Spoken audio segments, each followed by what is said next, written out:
So, your uncle. What's wrong with him? He's possessed. As in the devil? Something like that. He says a dark man is following him, watching him at all times. What do you make of it?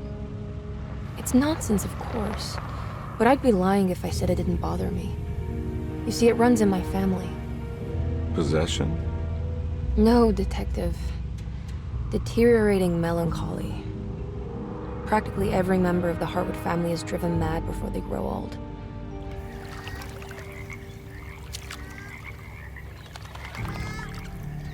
But Jeremy didn't kill himself. Is that why he's at Derceto? Despite being convinced that he is truly possessed, he decided to put his last chips on Dr. Gray and his psychoanalysis, figuring he might stumble upon some cure.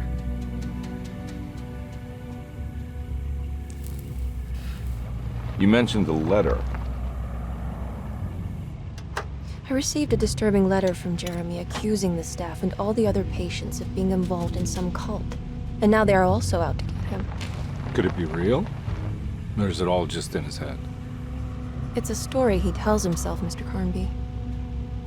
Anything to avoid the truth. Which is? That we're all terribly insignificant. That people mean so very little to one another. That there is no one out to get Jeremy Hartwood because he isn't worth getting. Here we are.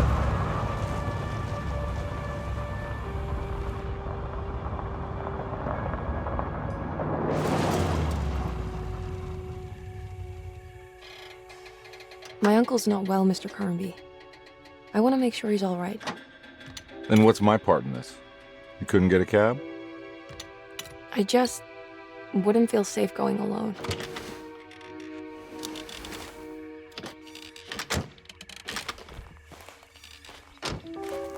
Did you bring a gun? Yeah. You think it'll actually come to that? No. But you might need to wave it around depending on how agreeable the staff will be. What exactly are we gonna do when we find Jeremy? I don't know.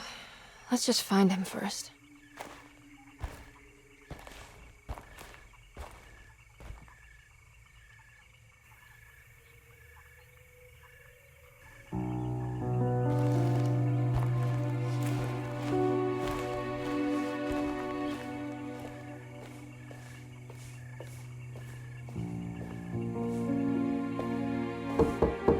Hello? Hello? Looks abandoned. It can't be.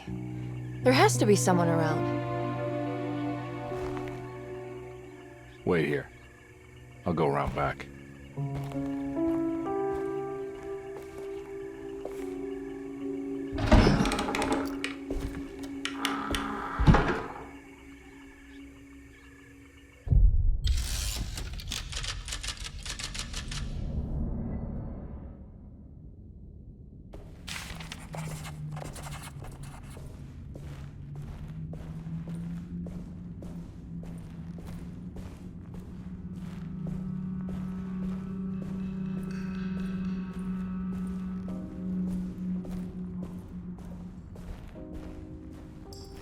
Now what do we got here?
Nah, I'm not getting in there.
mind if I do.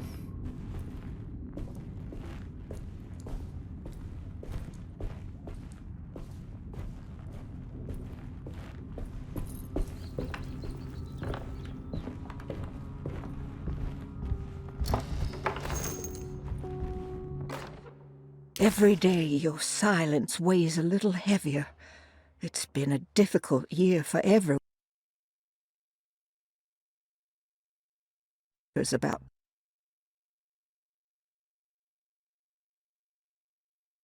drop of water. I wish I knew if you were still tending the earth or if you had turned your back against us. I have started to look for help elsewhere. I pray you will tell me if I am going down a path that you find disagreeable. With help from Baptiste and Charlotte, I found comfort in the practice of the voodoo. I have long been skeptical of that Caribbean cult, but it's been of good use to me. It seems all harmless in my book. I say some words dreamt up by the Creoles, and I carry around a small pocket of gris-gris. Nothing of this is mentioned in the Bible, of course, but the French quarter priestess tells me it's all connected. She says the Christian God is just one more perspective on the creator of things. That's what I like to think, but the other way around, that the spirits of her faith are just aspects of you, our Heavenly Father. I am so grateful for the words you gave Mr. Hartwood. We will sing your praises at St. John's Eve. The world will be blessed soon again. Only the sacrifices of the Old Testament compare to your demands. Let it be the truth. A mother of earth, wood, and dirt. A mother of 1,000 young. Sacred sand, $1. Black cat oil, $1.50. Devil shoestrings, $0.25. That makes $2.75, madame. What was that you were telling the doctor? A goat without horns.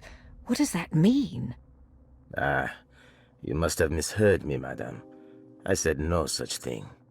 Please, I know I don't look like any of you, but I'm devout. I'm ready to do what it takes. Do not be so eager to sacrifice the few things you have left, madam. Now please, leave my store. A goat without horns.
Please do not touch the boiler. It is working after all. While the sabotage has caused a leak, only the decorative plate has been completely ruined. Let's wait for Mr. Chance to turn up and he can take a look at the leak. Mr. Waits.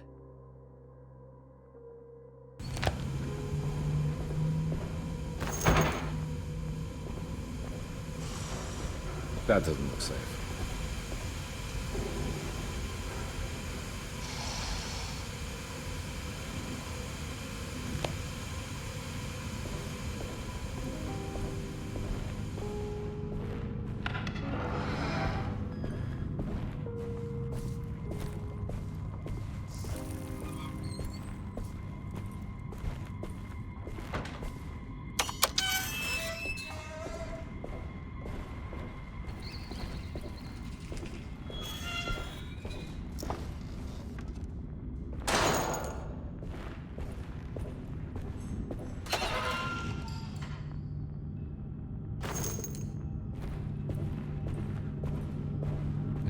key.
Sunday, June 22nd. I spent all day looking for Jeremy. I should have cared for the others, but I'm scared that he will do something irreversible. Cassandra is upset that I didn't give her the latest shipment of pain medication that Waits brought from the post office yesterday. I would have given it to her, but the company didn't send a new key this time around, so the box is just sitting there on my desk. They must have figured we had plenty of their gimmicky keys by now. I only remember seeing one lately. Grace was playing with it inside the grand parlor. Unless it turns up by itself, it will have to wait. I have to figure out where Jeremy is. I think Jack knew something. That dog of his found a strange rot permeating the house. She's showing us, he said. Like those blots and streaks of fetid rot was talking to him.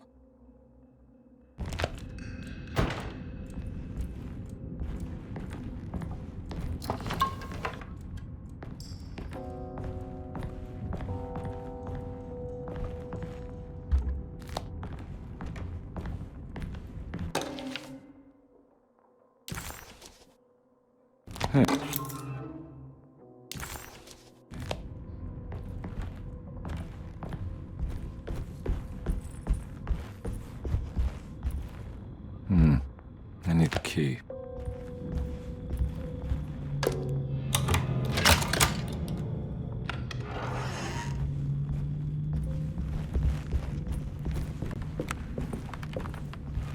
It's wedged shut.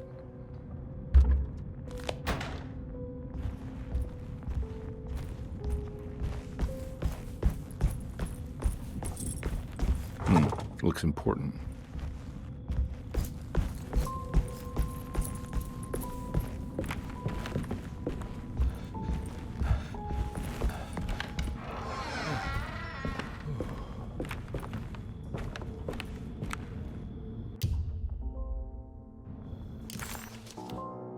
Derceto.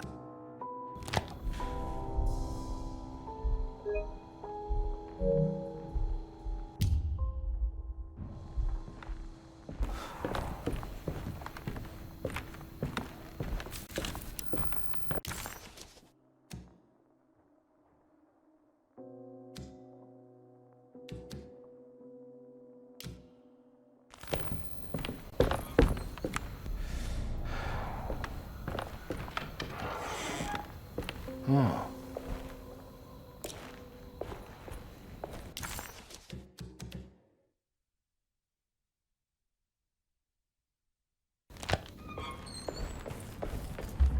I need the key.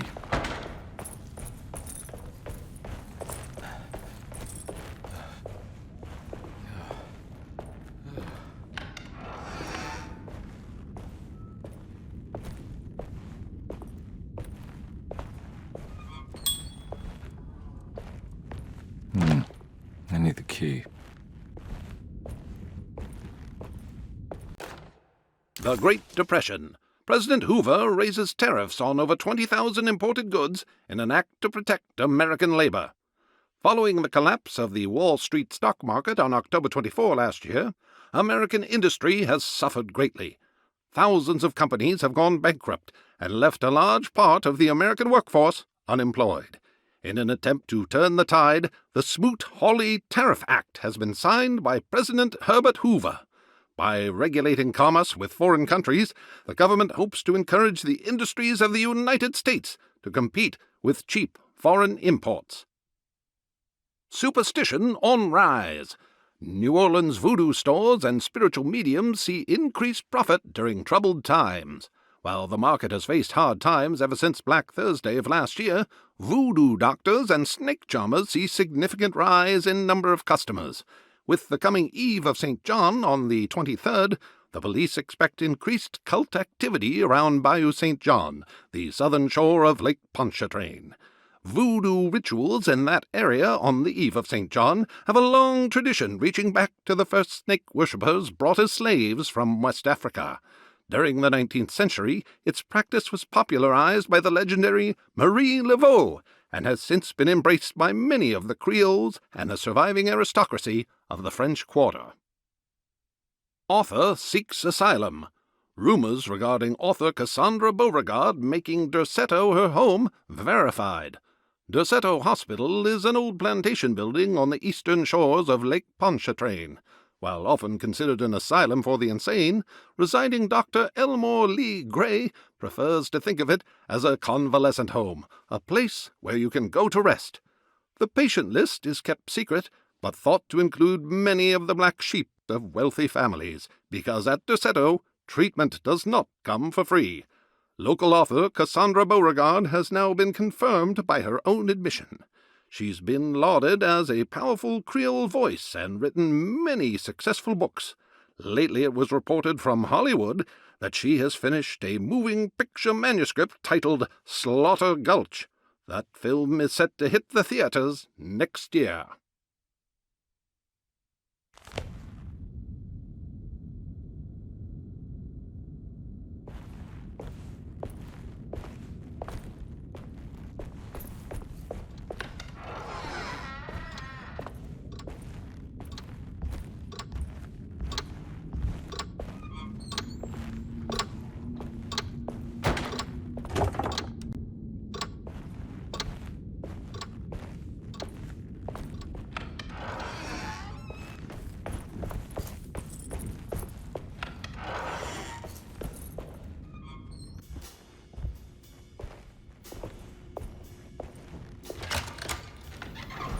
Thanks. What are you doing? Who are you? Whoa, pardon me, excuse me. My name is Edward Carnby, private investigator. I hope you don't mind we let ourselves inside. I do mind. This is private property. You can't just barge in here. I'm sorry about all this, but I'm looking for my uncle. It's urgent, and no one was answering the door. We can't hear you knocking anymore. None of us can. Who is your uncle, darling? Jeremy. Am I right? She has that Hartwood gloom, doesn't she? That's right. I'm Emily Hartwood. I just came to make sure my uncle is all right. Well, he is unavailable right now. You will have to come back another day. Unavailable how? Is he sleeping? We can wait. He's lost.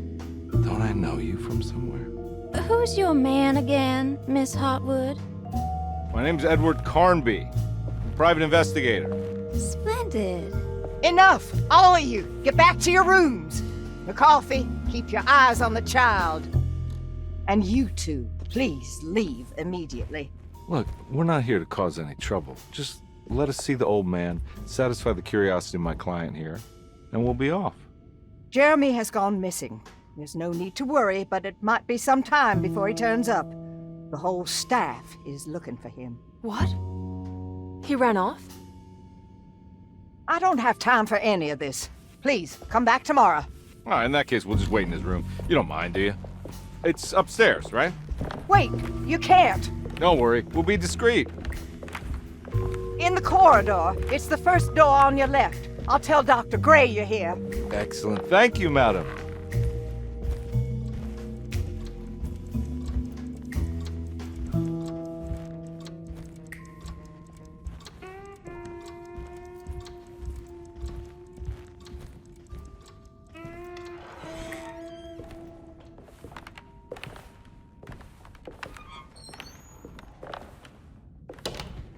All right, here we are. Let's look around. See if we can dig up any clues.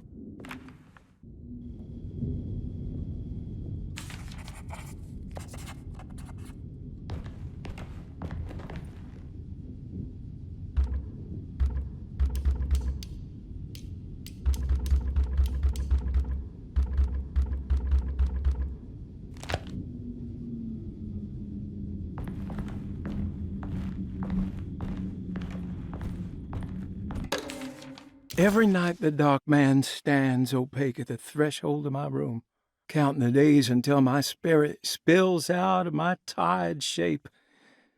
Only his pallid mask shelters my remaining sanity.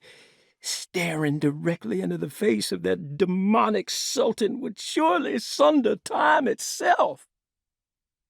Would he have looked the same to my father as he struggled for his life? Does his veiled face haunt my niece quite the same way? I wish so that I could rest my soul in that sunburnt convent of Teruel. Would I find you there, Juan? Or Senora Perosi, back from the beyond? Every night I hide from him, moving from one misshapen memory to another.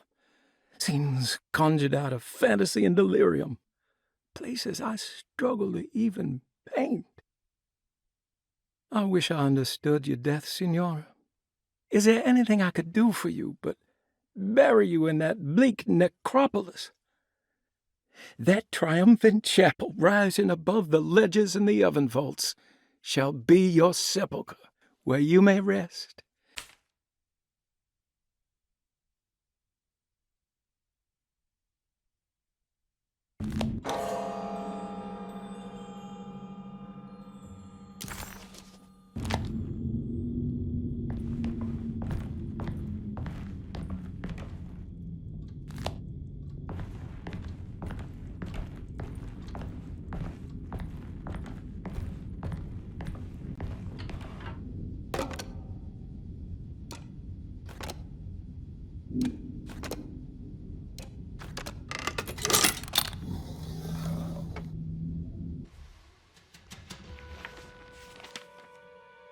Hey, you know anything about this? Looks like some sort of talisman. No, I don't. Oh, help me out here, will you?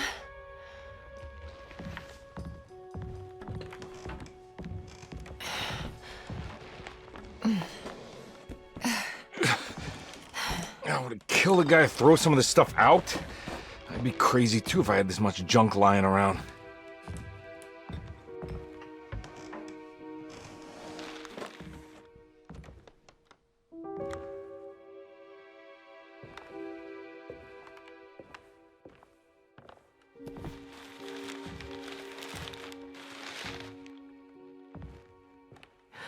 Oh, wow.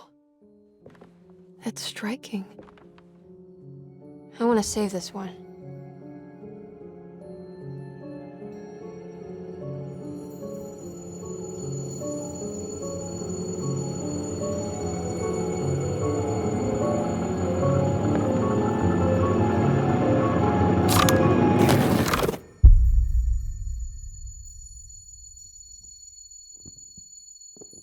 All right, come on. I want to go see Dr. Gray.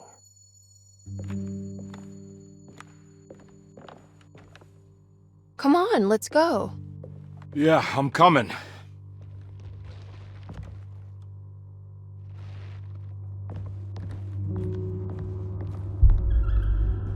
Miss Hartwood. Emily?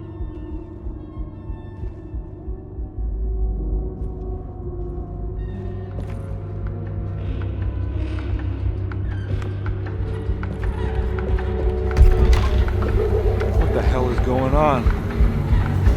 Where am I?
What the hell is going on?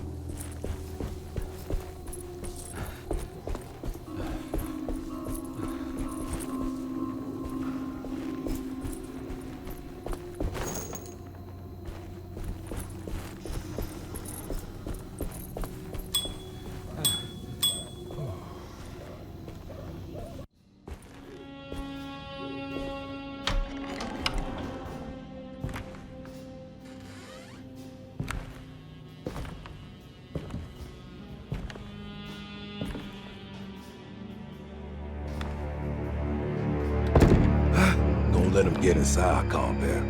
They're not the good kind.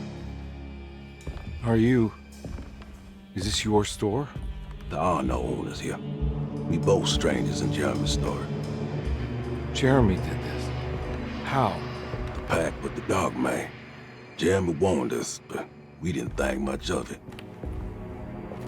I'm Detective Edward Carnby. I was hired by Jeremy's niece to find him. Oh, yeah? How much she paying you? $150. She's sure getting her money's worth tonight. Are you a thinking man, compare? No, not if I can help it. You know, I think Jeremy's hiding in a way we can't find him. He has this juju necklace that guides him. The talisman? That's right.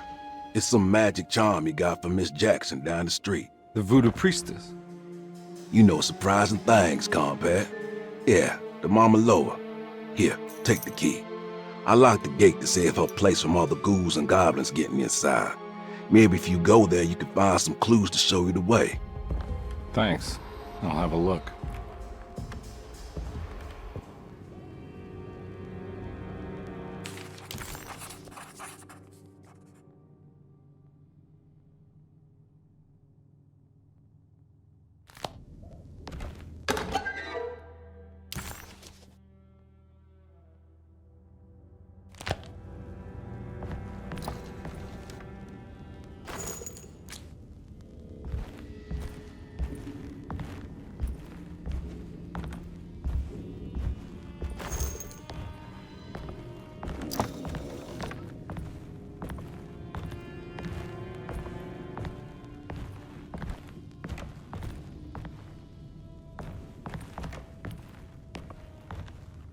You want to come along? Nah, I'm gonna stay here for a while.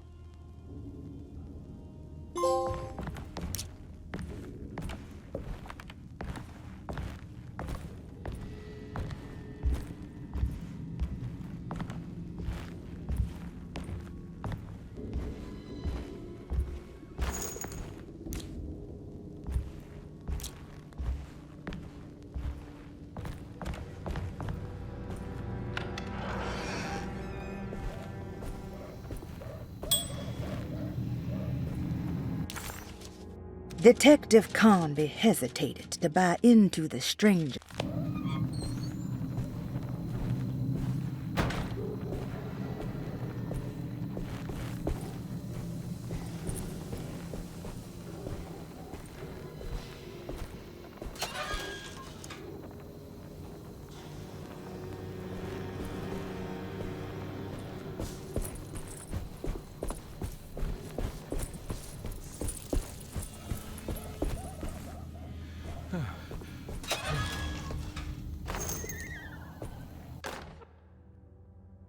Nice.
My weapon broke!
I recognize this.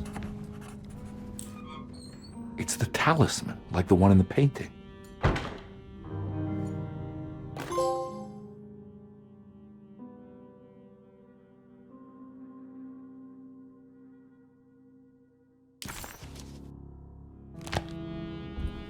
I think it's meant for the talisman.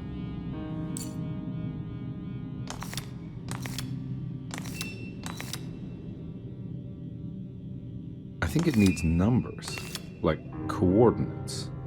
Maybe there's something in Jeremy's notes.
It's showing something. A place? Where is that? Huh.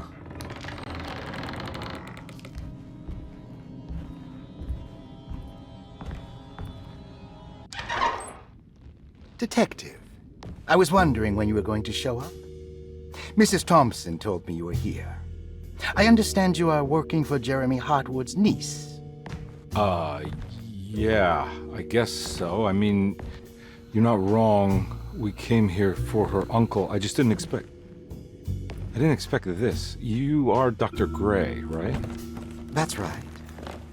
You don't happen to have some identification, Detective. I'm not keen on having strangers prying into my business. Oh, Detective Edward Carnby, Decatur Street, New Orleans. Enjoying the Vieux Carré, Detective? Those old French quarters, the voodoo people, the gangsters. I'm sure you live an exciting life. Well, it's not quite like the stories, Doc. Just trying to make a living. Aren't we all making a living? Well, welcome to Derceto, Detective. I hope your time here will be useful. Now, what can I do for you? Why don't you tell me where I can find Jeremy Hartwood? Why wouldn't that make for a short visit? I wish I could tell you, but I'm afraid I don't know. A drink, Detective? Anything brandy. Oh, you do belong in the French quarters, Detective. Armagnac or cognac? You know, just give me the cheap stuff. I'm not much of a connoisseur. Having low standards is not a virtue, Detective. Let me see if I can broaden your perspective. What can you tell me about Jeremy? I wouldn't want to go into details about his condition. Doctor-patient confidentiality. I'm sure you understand. Sure, but he is crazy, and he's gone missing. Why? Here, try this. Ooh, it's good. Got a bite? It's called a sidecar. The trick is not to be afraid of the tartness of the lemon. Then, for goodness sake, don't overdo the triple sec. Okay, what can you tell me about Jeremy? Well, let me think. He is an anxious man, constantly worried about events not presenting themselves according to his model of predestination. He complains about things not being carried out in the right order, and that some things simply shouldn't be. Is any of this helpful to you? Not really. I was hoping for some direction, where to look next. I'm sorry. I have nothing for you then. You should talk to my orderlies. They have been looking for him for a while now. I'm sure they would appreciate your help. Yeah, I ran into Batiste earlier. Come to think of it, he might have given me a lead. Oh, excellent. So your investigation is already underway. I'm gonna go, but I'm sure we'll meet again. Looking forward to it. Safe returns.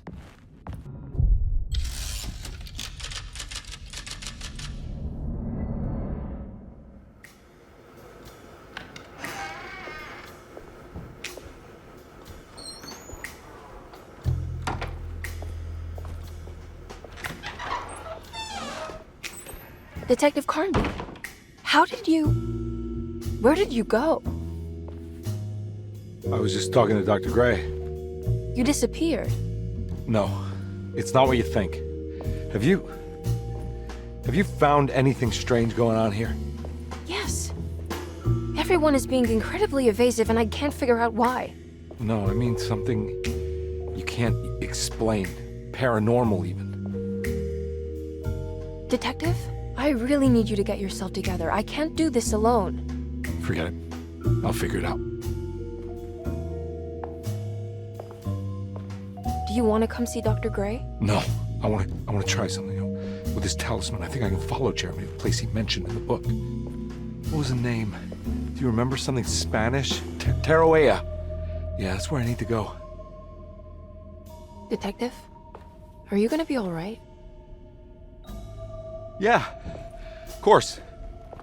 Go talk to Dr. Gray. We'll rendezvous later.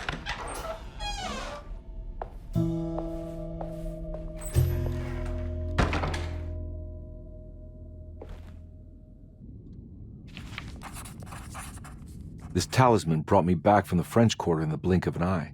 If Jeremy can travel so easily, then he could be hiding anywhere, even Tarawea. If he can do it, so can I. I just need to figure out how the talisman works. Saw your notice in the boiler room. You should know Mr. Chance won't be coming back. I got no business being in there myself, but you can take a valve from the wine cellar if you want to try to stop the steam pouring out. Be careful.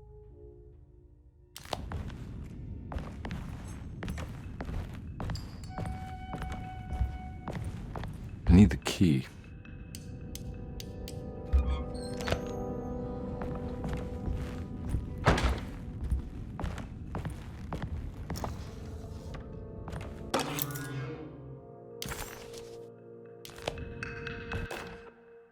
Dr. Elmore Lee Gray is Derceto's chief doctor.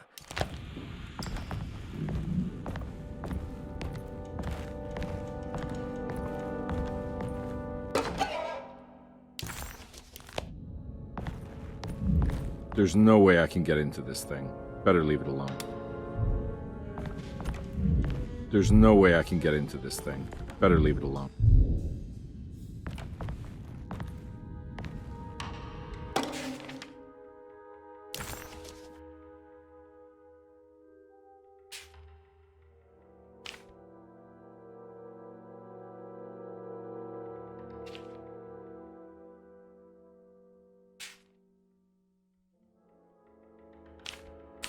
Looks like all the patients are accounted for, except for Jeremy.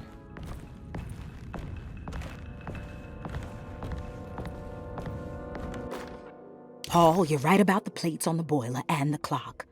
They have been sabotaged, and I think I know who did it. They have something to do with Jeremy's episodes and how he seems to disappear at night. Right now, it's important that you keep an eye out for any of the pieces. I want to find out if I can repair the plates. Let me know if you find any of them. Lottie. Tell Lottie to take a look at the well in the kitchen garden.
Lost Plantations of Louisiana, Thierry Briclot, 1917.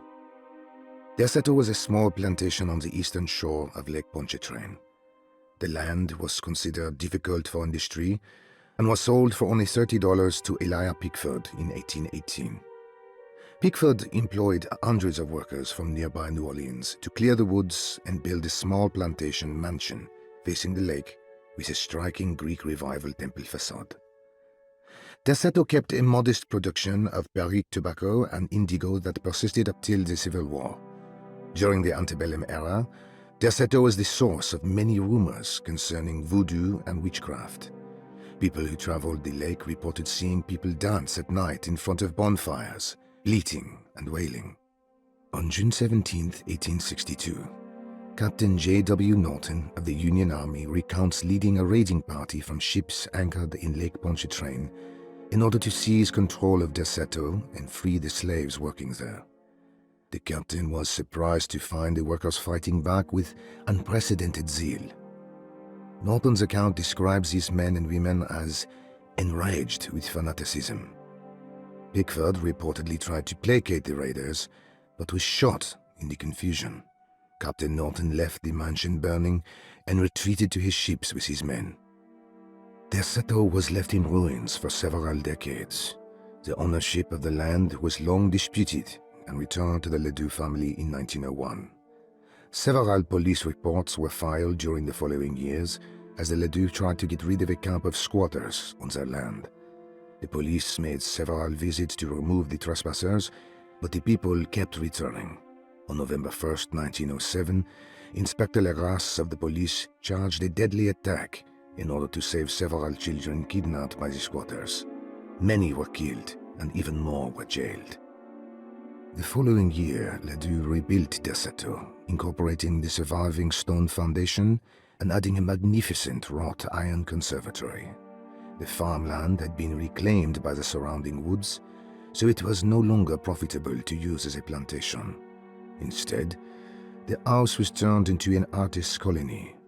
The Astarte Artist Colony was a successful group of artists, including figures such as painter Heinrich Cassel and poet Nora Keith. The group was also known for their beloved Mardi Gras crew called the Pirates of Pontchartrain. On September 29, 1915, a tropical hurricane tore through Louisiana, causing Lake Pontchartrain to flood New Orleans. Due to the remote location of Derceto, it took almost 2 weeks for outsiders to learn that the artist's colony was abandoned. The 12 residing artists had all vanished without a trace. The empty mansion of Derceto still stands on the shore of Lake Pontchartrain, with much of its temple facade intact. The Ledoux family currently has no intention of repairing the house.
What happened?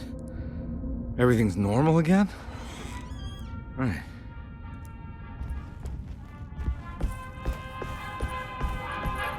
It's wedged shut.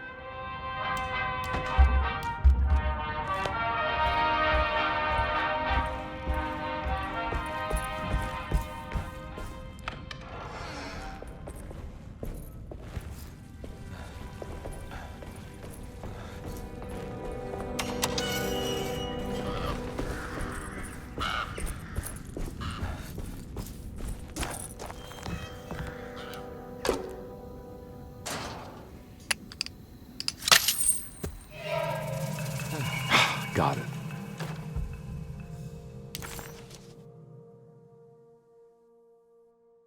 Hey.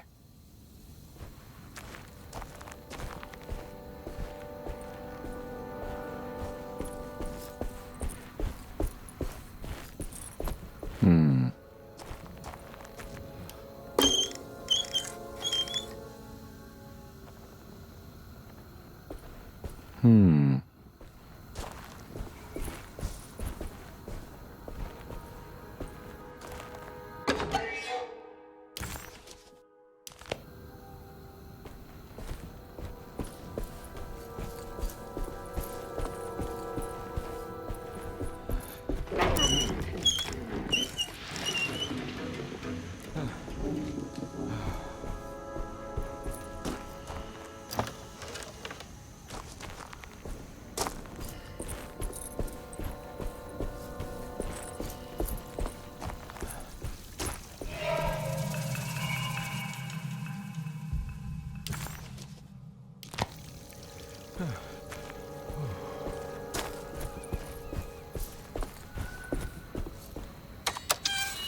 I need the key.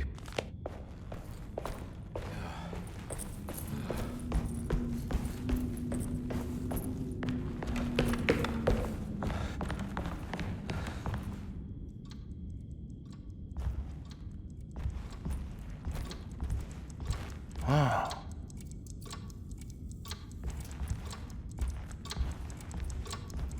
It's stained.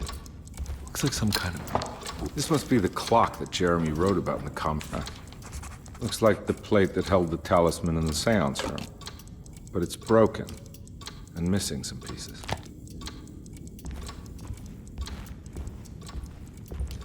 I need the key.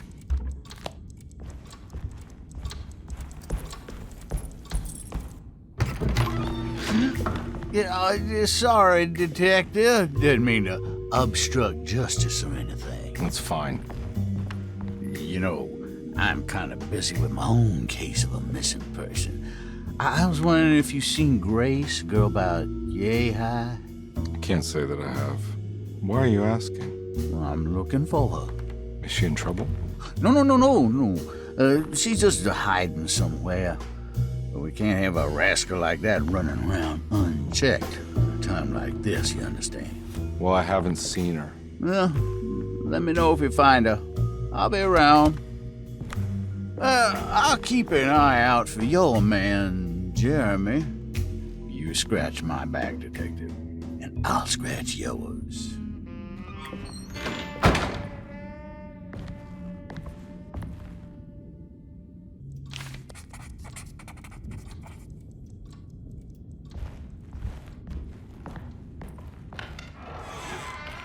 Looks like everything's back to normal here.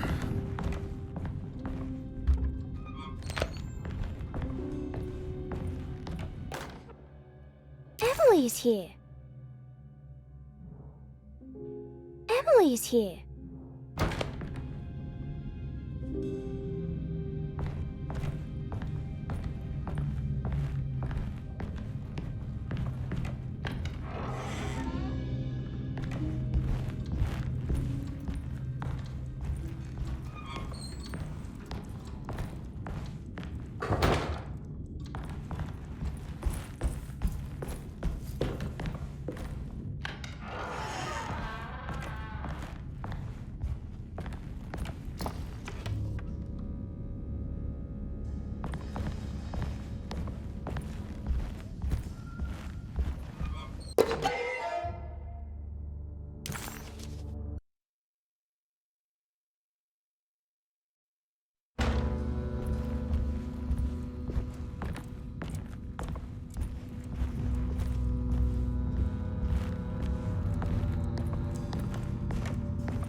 eccentric. I did it! I crossed the thresholds to my intended destination without a focusing device. My talisman now knows these roads, and I have no need for the plates. I can find my way to Lafayette as easy as I find my own room. I visited the grave of my father and seen the oven waiting for me. Thank you for opening these doors. I now must summon my courage and go back to that hateful mound outside the oil rig. I hope you'll be feeling better when I return. Jeremy.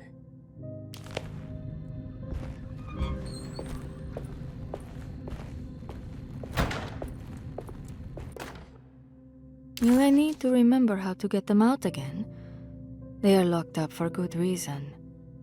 I am sure she is still able to whisper the answer in the ears of the wrong people. But not for long. I will see her burned soon enough. That black goat will be sacrificed to put an end to it all. Then it will all be over. No more Derceto, and sadly, no Astarte. Those good pirates of Pontchartrain. May you still sail the lake, until you find the shores of Hali.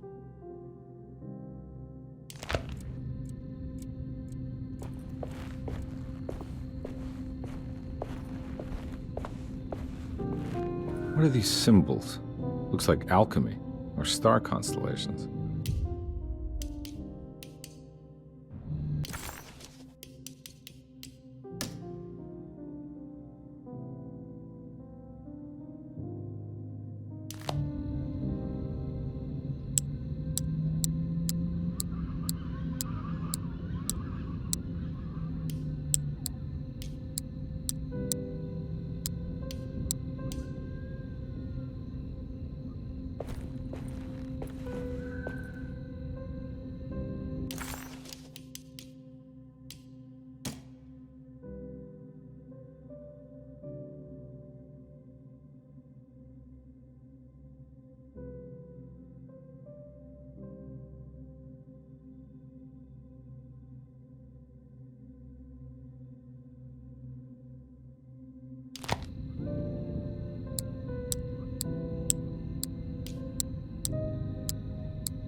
These paintings got some grim-looking rot on them.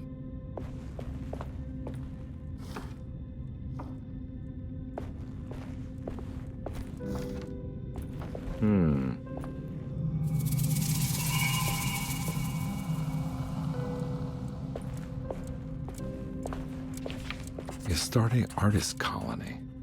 I remember hearing about their disappearance. Must have been 15 years or more now.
got it.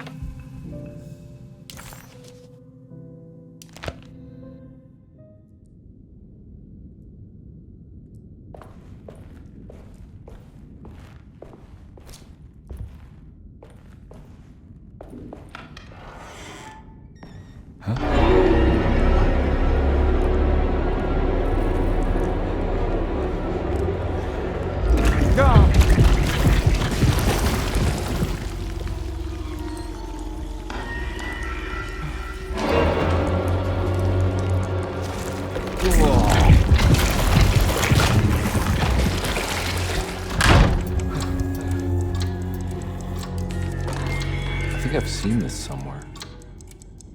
What the hell is going on?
There was something in the comment in this book.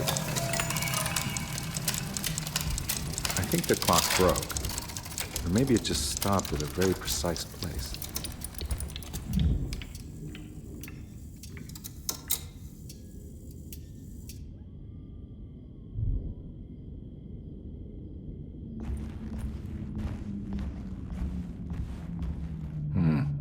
I need the key.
I'm not gonna walk out of this now. I need to help Emily save her uncle.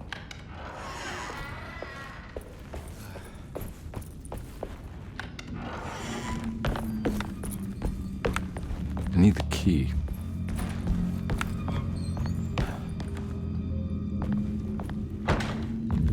There's no way I can get into this thing. Better leave it alone.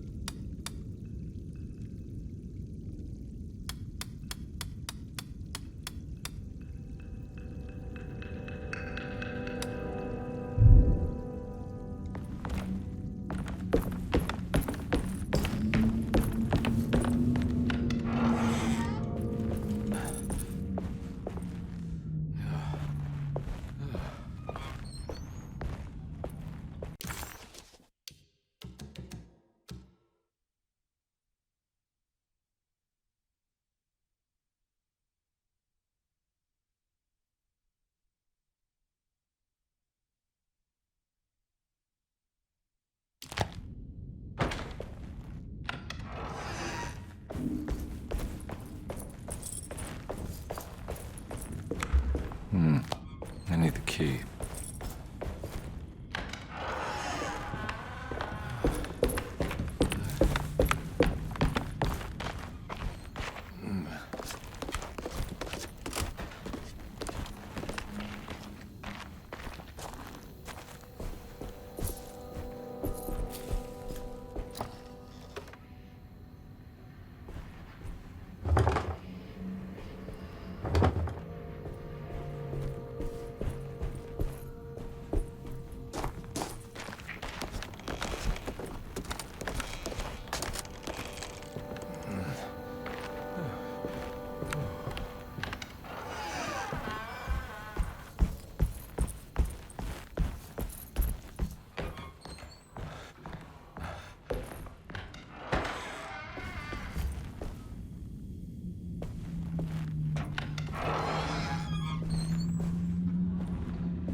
You know, Mr. Waits, I saw a piece of the plate that Liza broke.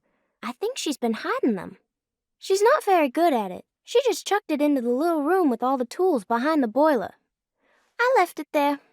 I didn't want to embarrass her by picking it up while she was looking. We went upstairs instead and played backgammon. I let her win, because she's so unhappy. The piece looked like the one on display in Cassandra's room. You know about that one already, right? Or is your eyesight really that fuzzy? I hope you don't feel bad about your glasses. You only look stupid when you squint. Maybe if you had more eyes, you would see these things. I wish you had all the eyes you needed.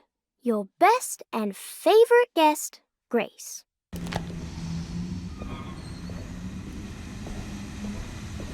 Another plate for the talisman.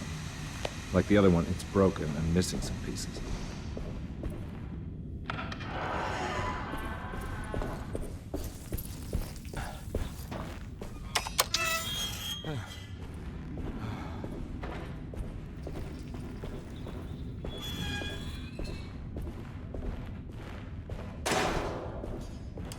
I need the key.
What are you doing in my kitchen? I assure you. Oh, no, I'm sorry. Promise I you, didn't. Mr. Hotwood is I was just nowhere looking near my for- kitchen, and neither should you be. Don't make me I kick didn't you mean out to- of this house. Sorry. Now get out! Yeah.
There's a picture in the black glass. It's showing me something. It's the hallway outside Jeremy's room.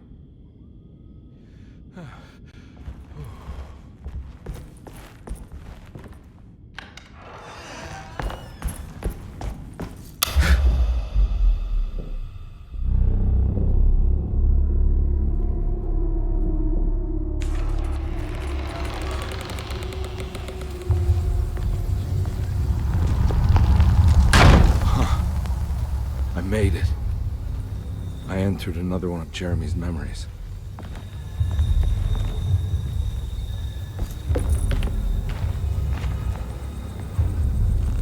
Ugh.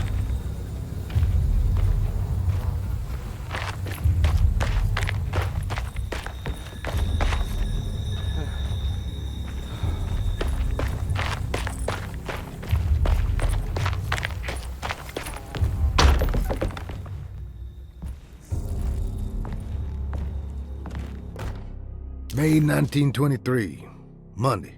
All okay, ready for delivery. Maintenance. Oil pump must be serviced. Any tampering causes large spills unless properly forestalled. Tuesday. Shipment delayed but delivered. Maintenance. Service bridge close to broken. Wednesday. Prospectors reluctantly agreed to show the burial mound to Mr. Hotwood, a painter, who read about our finds in the papers. He means to return tomorrow and try to find a way inside. Thursday. Mr. Hotwood's efforts delayed. The workers seemed nervous about his presence. Hotwood promised not to return to the compound. Instead, he has taken up an offer by L'Officier, the riverboat captain, who means to pilot him to the site tomorrow morning.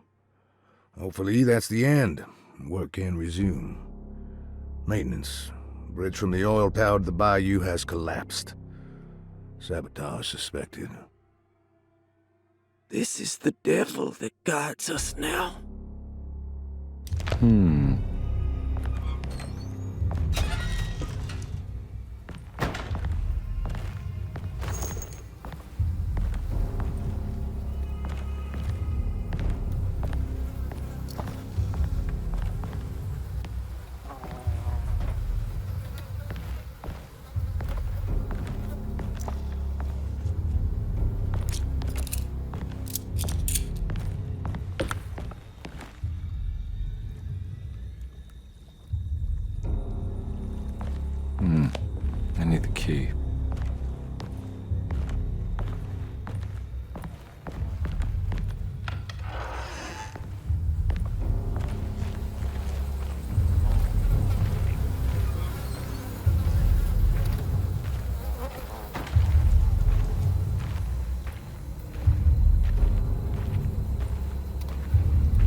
Got it.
I just need something to break it.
Huh.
There's gotta be a way to get to the other side.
Come on, Carby. When you're out of fault here.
It's the hateful mound Jeremy talked about in his book.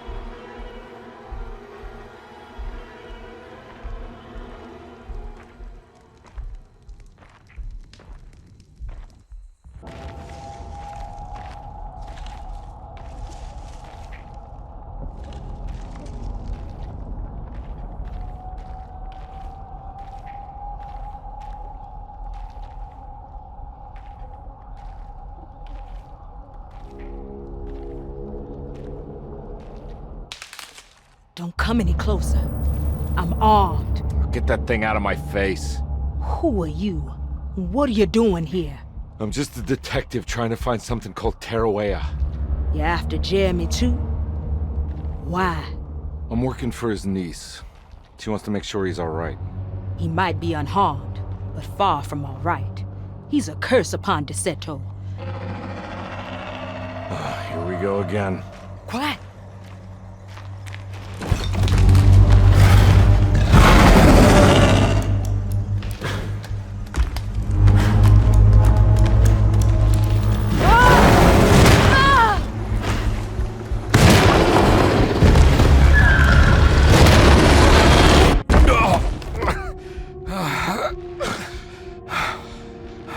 Oh, Christ in heaven.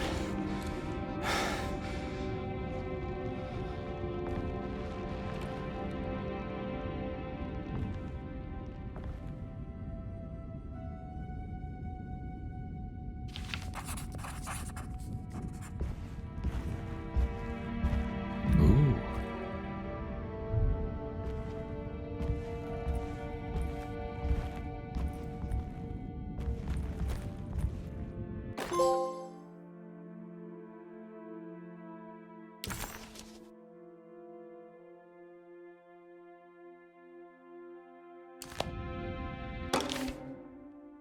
Reflections on the Power of the Verb in Certain Texts by Juan Luis Jorge. To act is in itself divine. Even the slightest movement of our hand is evidence of our soul in motion. Yet our free will is so easily overwhelmed by the dullness of everyday life. Our actions become rote and rigid in spite of luxury and comfort. True divinity is found in the choice of leaving the stage where we all perform. People who discover this freedom unexpectedly will be struck by the terror of this revelation and become paralyzed, or worse, turn to suicide. However, if you are able to weather that storm, you will discover that there is a divine path beyond that fear. There is a chance to dismount your destiny and make something new. Something that hasn't been planned for or predestined. There is difficulty in explaining this type of acting as it transcends our everyday choices. This isn't some banal decision choosing one career over the other, or even who I should marry. Leaving the stage, no matter how, isn't a matter of course correction. It's a rejection of the story that the Creator is telling.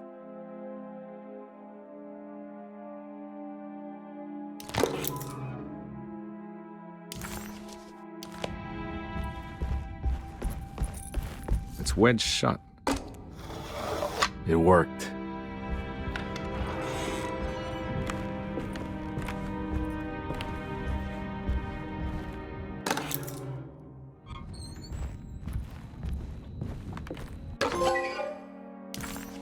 What's this?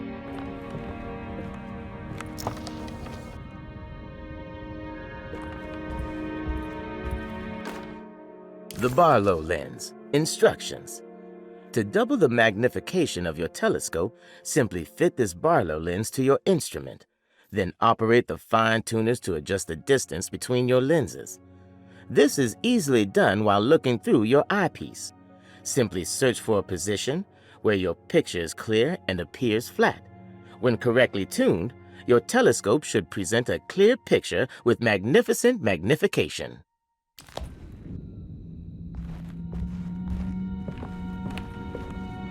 I don't think I have everything I need.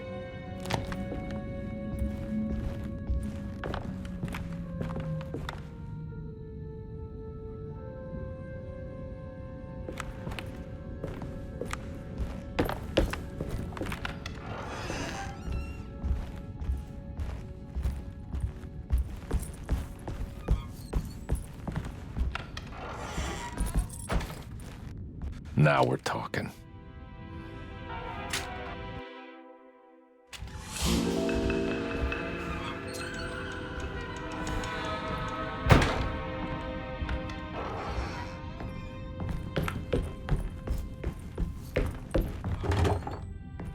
Huh? What?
It's wedged shut.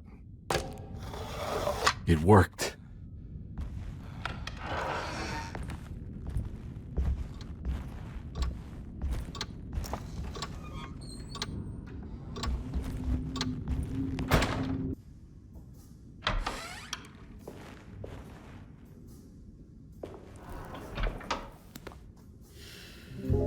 Detective Conby, how good of you to come. Let me pour you a drink. What happened here? This place looks like it was hit by a bomb. Welcome to the madhouse, Detective. Thanks. Did the ceiling just collapse?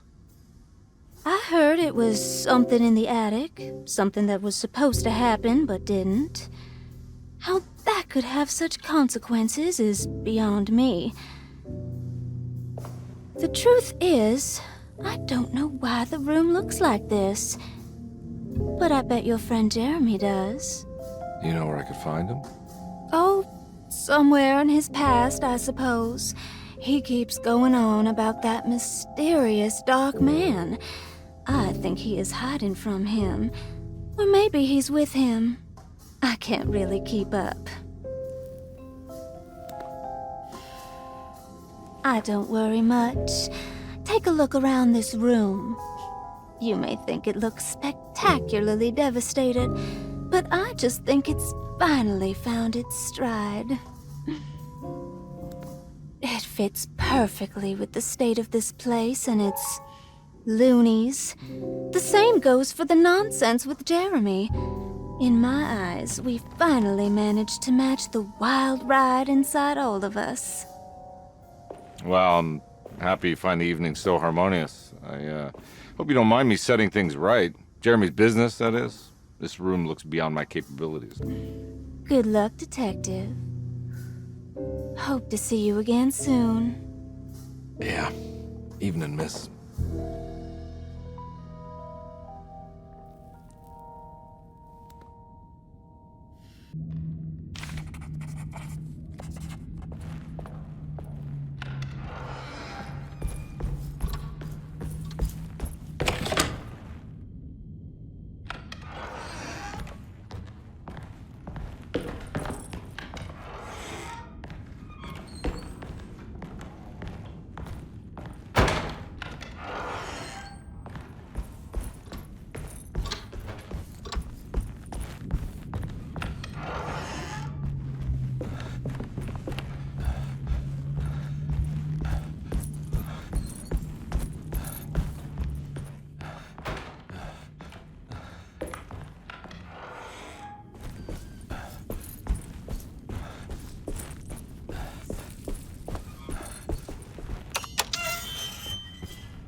seemed like a handful.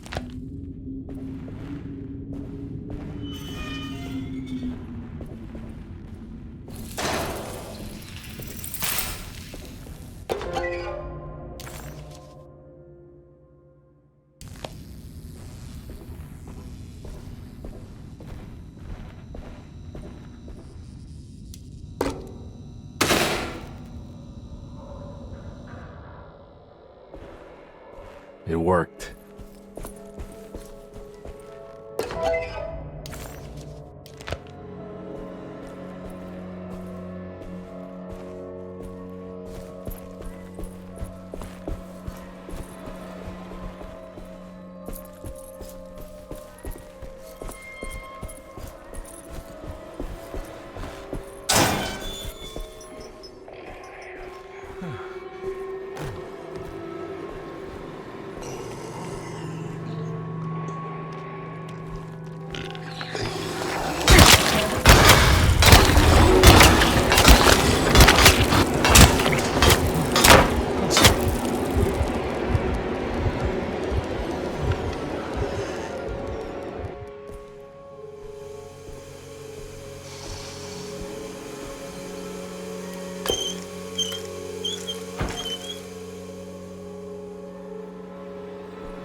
Jeremy?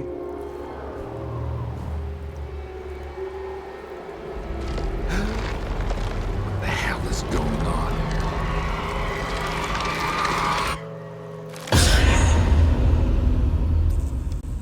Where's the body?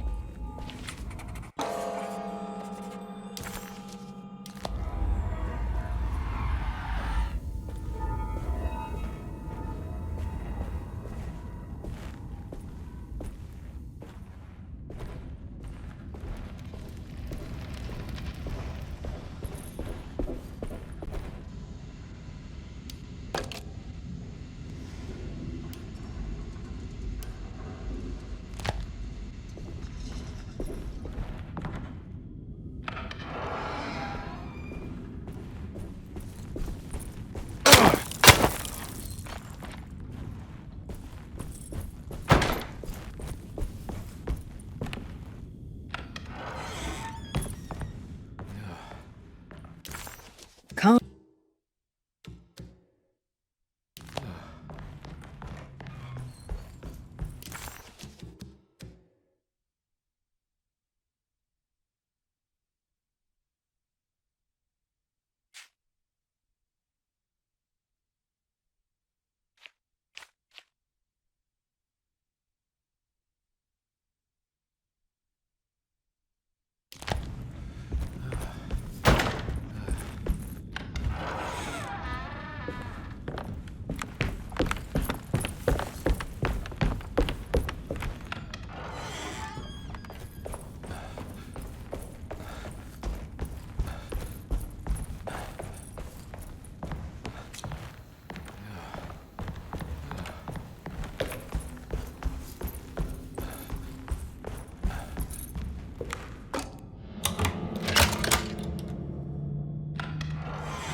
There's something missing.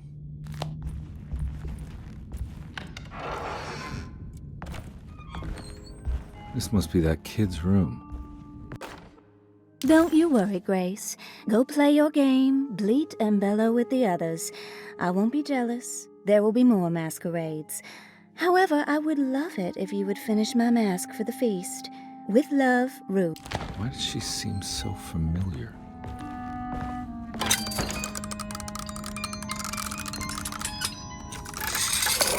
Huh.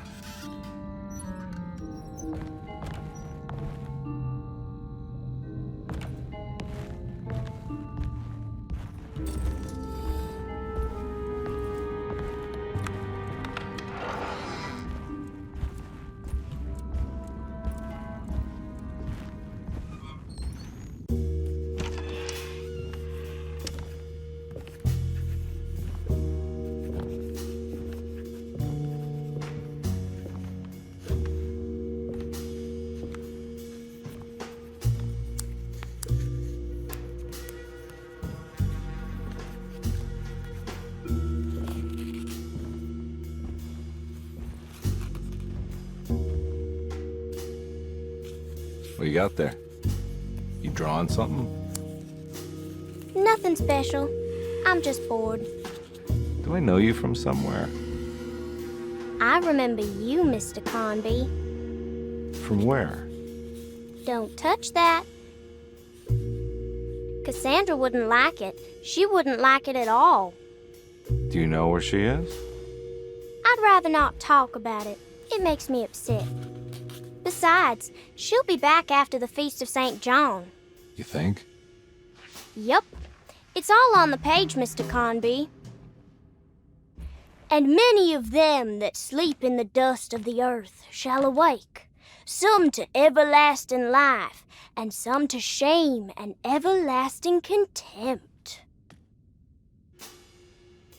All right.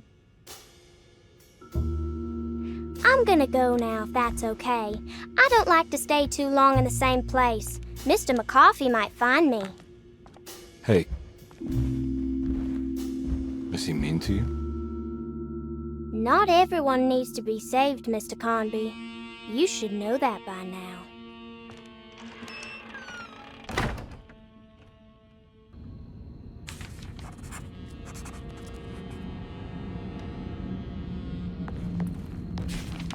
There's more of that rot again. So this is where Cassandra Beauregard ended up. For some reason, I thought she died years ago. If I find the full set of bottles, then maybe I can make something out of the stain. Miss Beauregard, I picked up your medicine at the post office today. As you understand, it needs to be administered by the orderlies for your safety. I've put the box in Lottie's room for now, and I'm sure she will find you as soon as possible. Rot.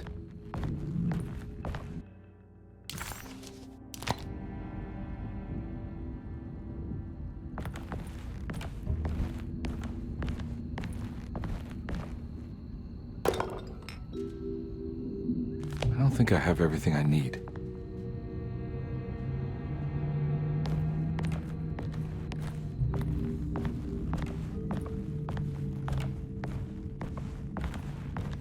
It's another one of those strange padlocks.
The medicine bottles had stains of rot on the labels, suggesting some greater shape. They just needed to be put in the right order. But for what purpose?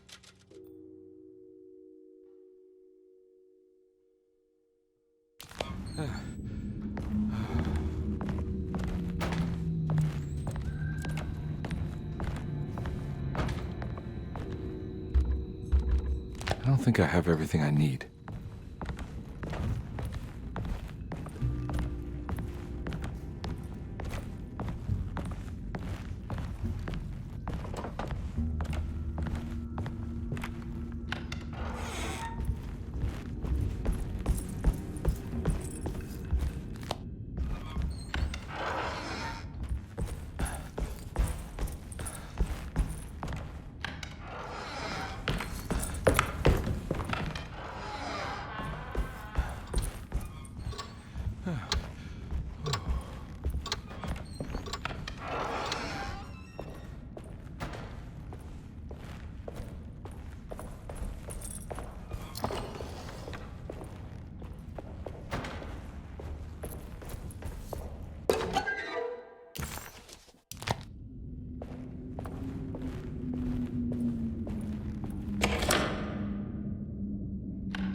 Can I get some more of that whiskey?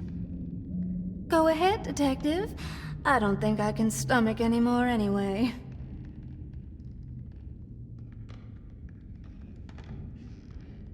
Am I bothering you? On the contrary, Detective, I enjoy watching professionals at work.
Ugh. On the commonplace of evil, there lies virtue and stark irreverence, careless thoughts of luminous indifference. But blame not the beast we once were, which science so often wished to refer. Not the wicked full of sin, it is you who stand and grin.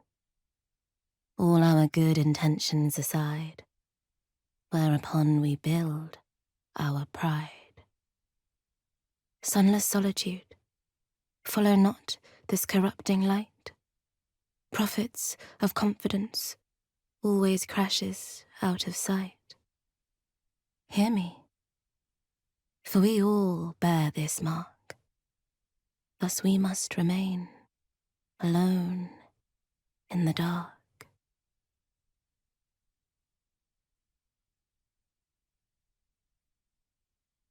There's more of that aggressive rot.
rot made the shape of a snake.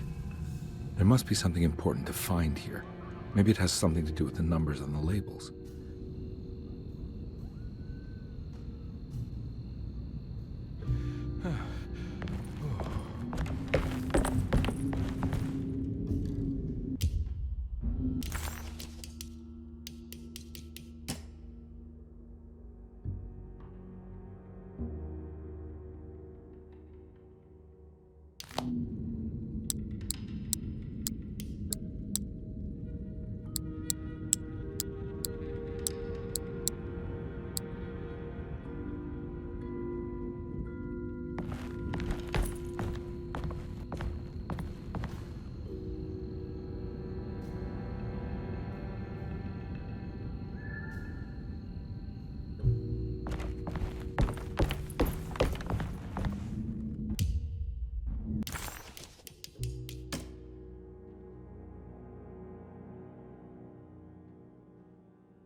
black glass is showing another room. Must be a way to another one of Jeremy's memories.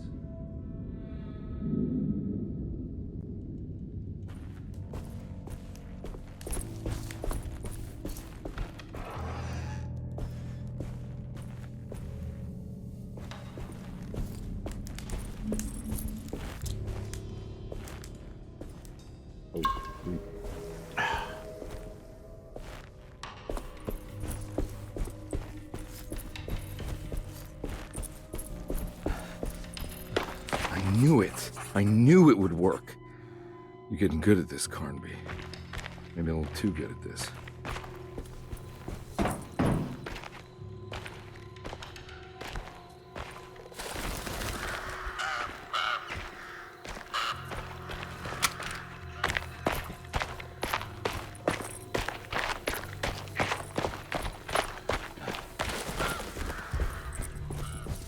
The Hartwood's family crypt. Emily's family must have deeper roots in New Orleans than I thought. I figured she was a Yankee like me.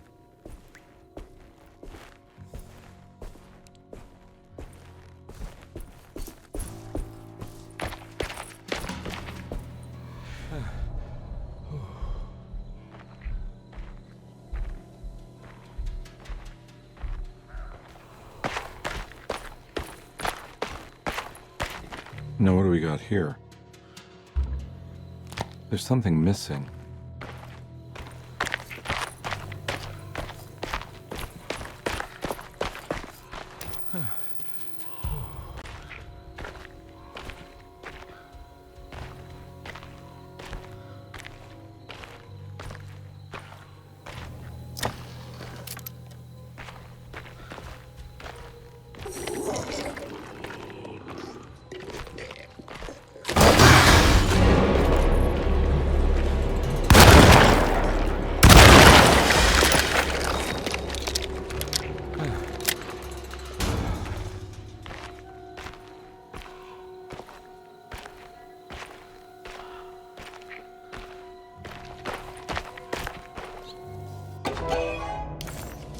What's this?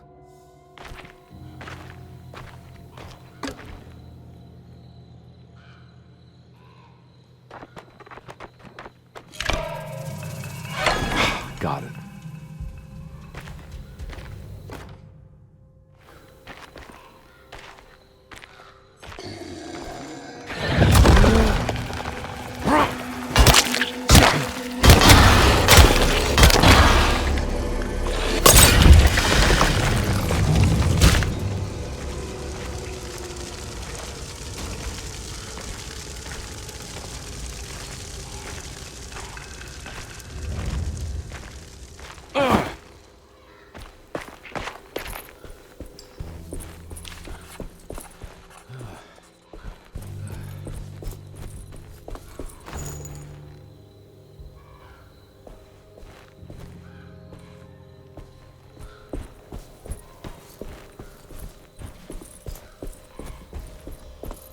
Jeremy sketched this chapel in his book, so it must be important.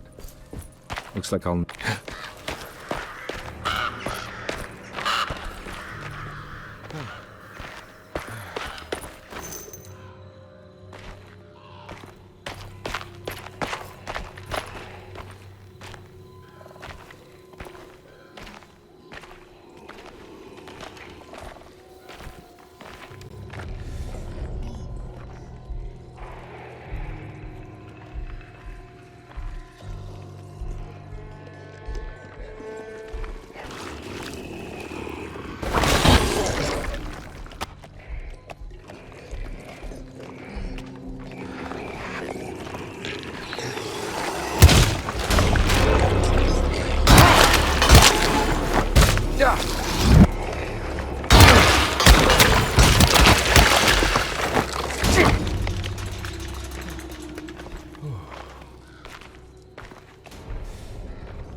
Many of them. I gotta get out of here.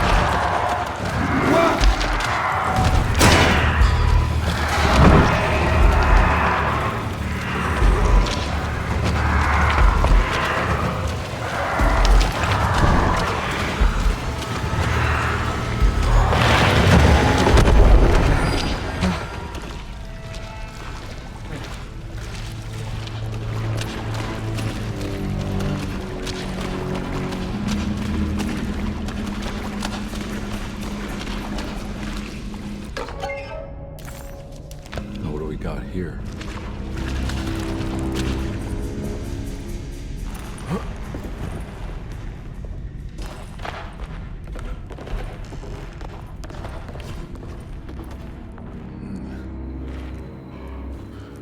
Thank God that's over.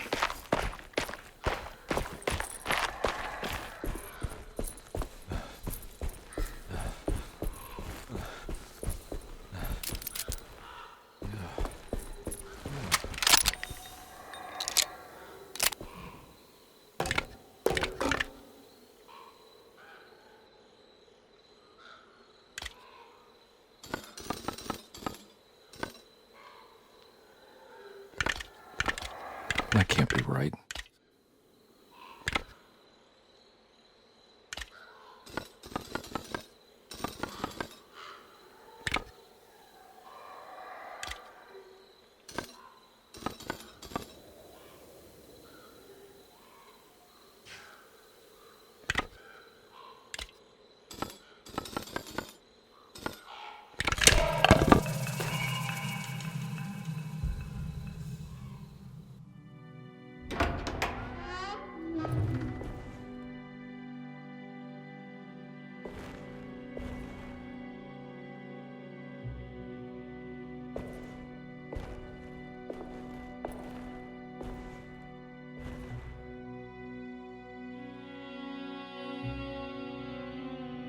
Please don't touch her.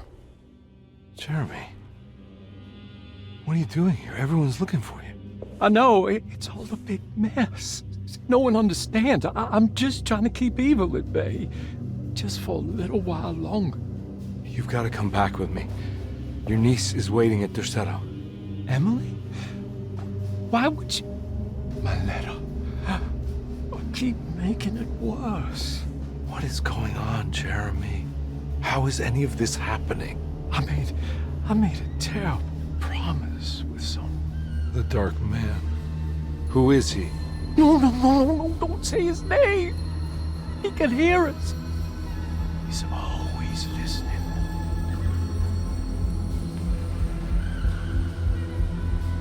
Jeremy, I need to understand what is going on. I promised him everything. When the sun rises, I will be chained in his sunken desert temple for an eternity. But at least the evil about to awaken, and Derceto won't harm anyone outside of that cursed place. You're acting crazy, Jeremy. I want to help. There's nothing you can do. And what's all the business about Tarawea? Why did you want to go there? I can't go there. I'm not allowed. But you wanted to. Can I go? Tell me, will it help me to break your pact? Is there something there that would help?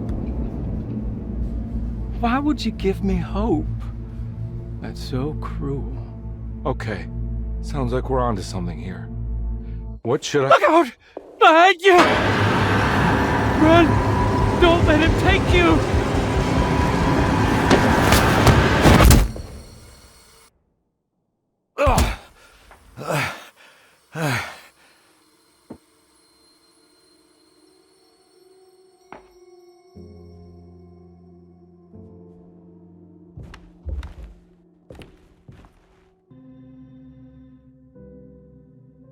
I've seen so many strange occurrences lately. Memories explode into existence and then burn out like tired glass bulb filaments. Dreamscapes crash down from the stars and sink into the sea. Doors that lead to nowhere and absolutely everywhere at once. With all this reverie, I want to think there's a chance that you found a way to remain alive in some way I cannot fathom. Just like I've learned to navigate with my talisman. Maybe you, with all your knowledge, you somehow knew a way to find me again, perhaps in Tarawea. All my love, Jeremy.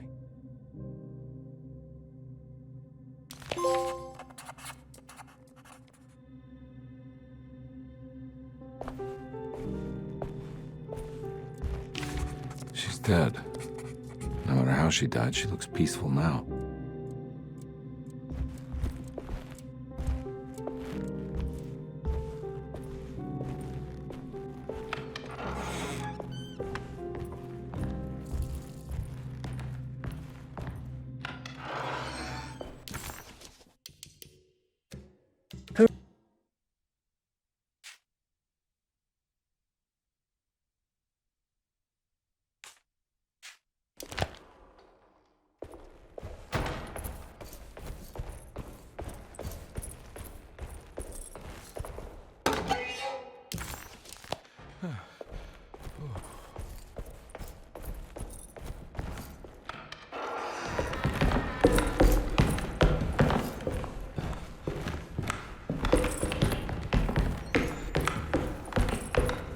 I need the key.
I don't think I have everything I need.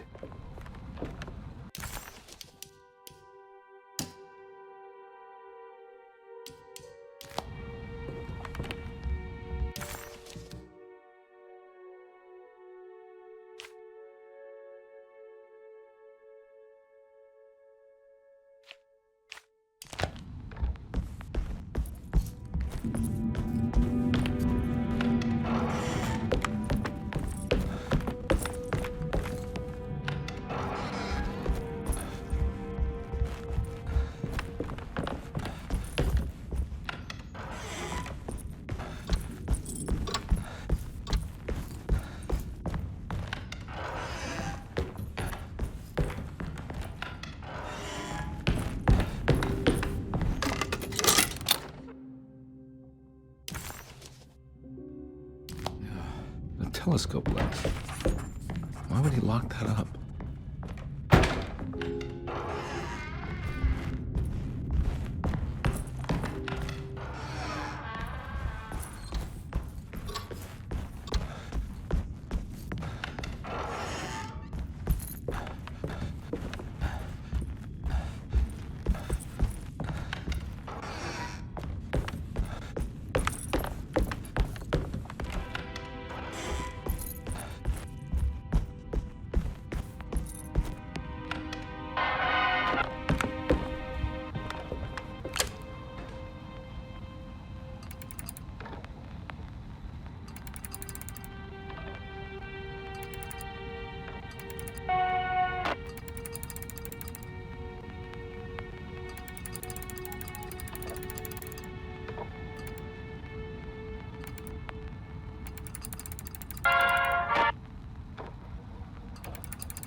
Jeremy had found a way to enter Tarawea, but he wasn't allowed to go.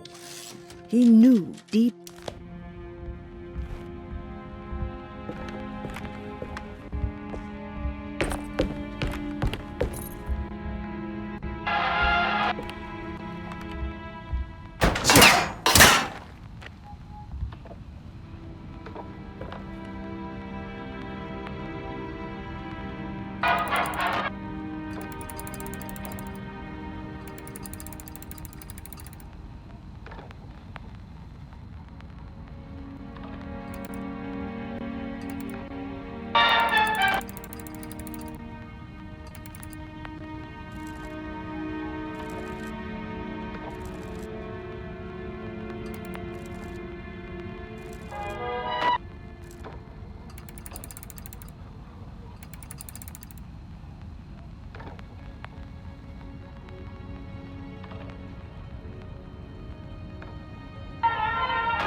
Whoa.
Whoa, what's going on?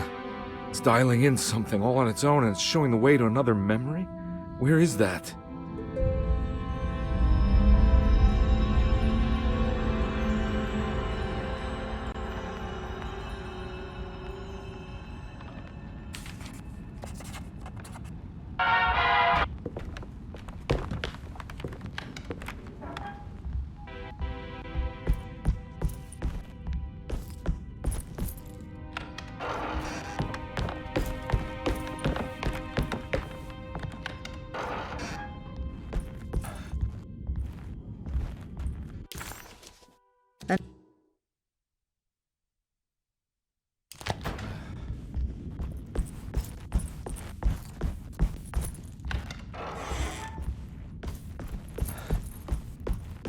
Here we go.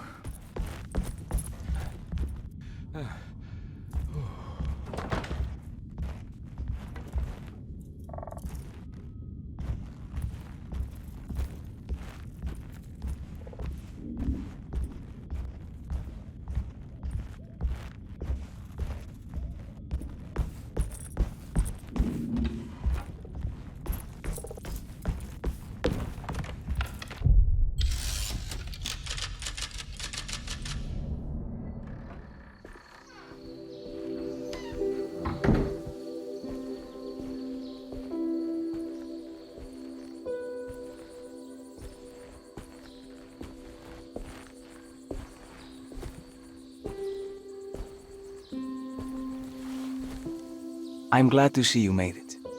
I had my doubts, but the hope you instilled has yet abandoned me. I guess this must be Tarawea. Who are you? My name is Juan Luis Jorge, and this is indeed the convent of Tarawea. You'll have to excuse me, but Yermi never got your name. The name's Edward Carnby. I'm a private investigator. You're not a patient, are you? No. I'm the author of a book that Yermi once found important. How does that work? Are you part of this memory as well? Is this even a memory? I think calling me a manifestation of Yermi's subconscious would be more correct. And so is the convent of Tarawea. I'm a man Yermi has never met, and we are in a place that he has never been. Okay. So are you here to guide me or something? I have no more purpose than you do. I simply am. I will happily help you, of course, if I'm able. If you are already somehow part of Jeremy, why did he want to come here? Isn't he sort of here already? Yermi wanted to come here because it's a representation of his mind at peace. When Dr. Gray asks him to find his focus during his sessions, this far-flung convent is what Yermi imagines. He is under the impression that if he could physically come here, he would reach a perfect equanimity, a spiritual apotheosis. You don't think it would work? Yermi subconsciously knows it's just wishful thinking. He can't come here. Despite the pathways opened by the dark man between Derceto and Yermi's psyche, it's simply not possible. But I'm here. Indeed. It's a shame it's just another place for you, Detective. Otherwise, you could have become a Buddha. Always a bridesmaid, never a blushing bride. Am I right? Yes, I suppose so. You'll have to chase enlightenment elsewhere. So what's the next best thing? What can I do here? You should seek out the convent library and try to find the truth about Yermi's relationship with the Dark Man. It's the sort of knowledge he represses and is unable to reflect on. Will it tell me how to break the pact? Perhaps. At least you'll have something to confront Yermi with. Wait, why can't you just tell me? I don't know such things. You'd be better off consulting the texts of Dr. Freud if you want such answers. No thanks, I hate shrinks. There is another thing you should know about the library. He is here as well. The Dark Man has been working his way through the text for a long time. He's here? How am I supposed to get past him? Be careful, detective. Oh, jeez, just perfect.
There's something missing.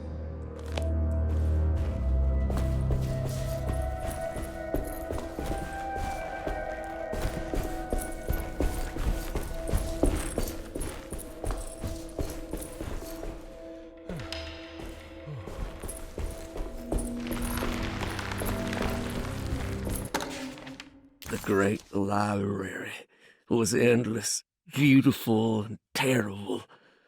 An Akashic record for the universe inside the mind of Jeremy Hartwood, now corrupted by a story forced upon him, told by a maniacal liar, an evil conjured by science and secrecy. I will suspend a room and lock away the foundation of his character. Its key will be left to the librarian, the only thing invisible to the prowler.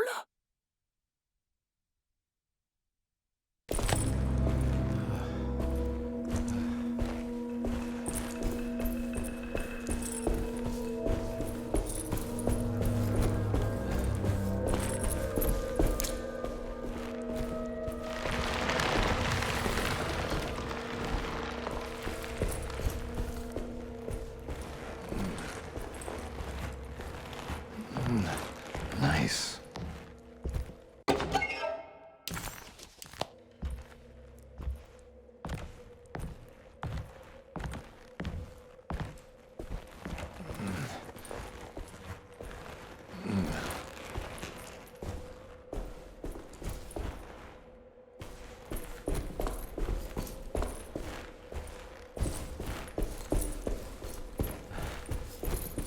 There's something missing.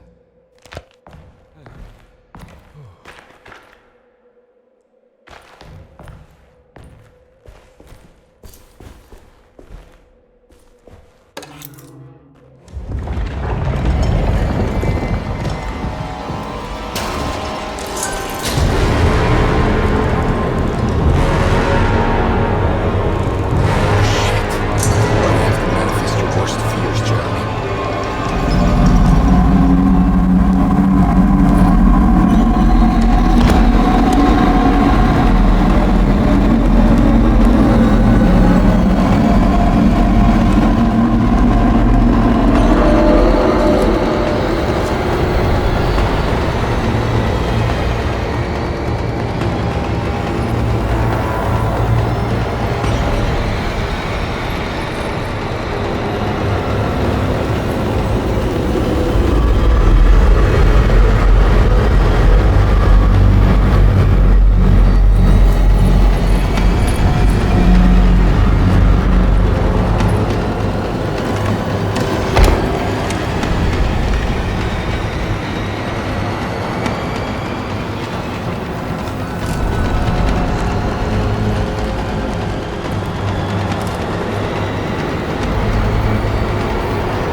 It was in the hot autumn that I went through the night with the restless crowds.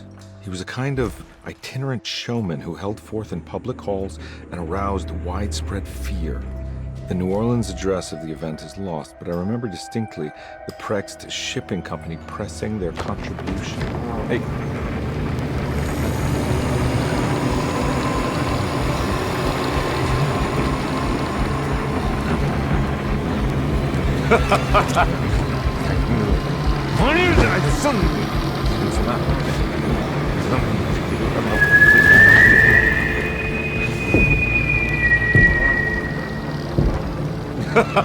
Detective! What? What?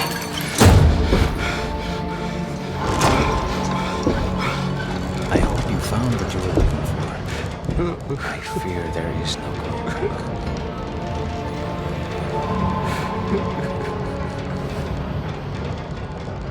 I was so close. There must be something I can work with. Come on, Garmby, think. Think! The shipping company. Prext. Right. Good luck, detective.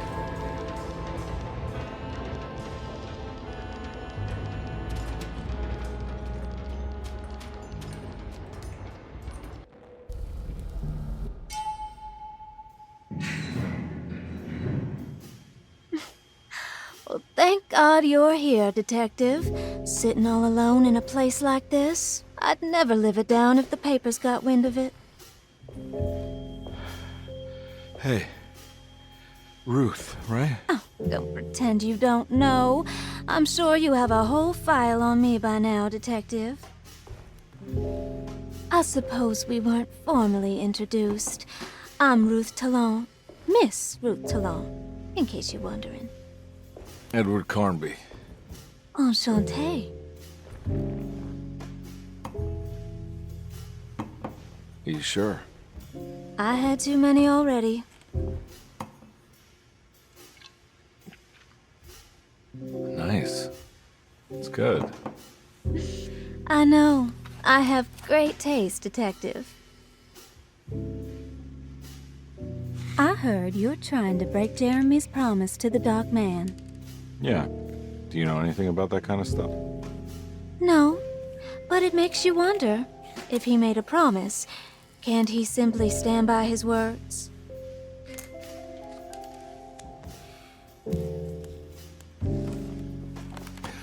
Look, I'm just trying to get Jeremy out of a bad deal, so he'll come back with us to New Orleans. Well, if all fails. What are you doing? It's a sign of submission to the Dark Man. I saw it in a dream once. What?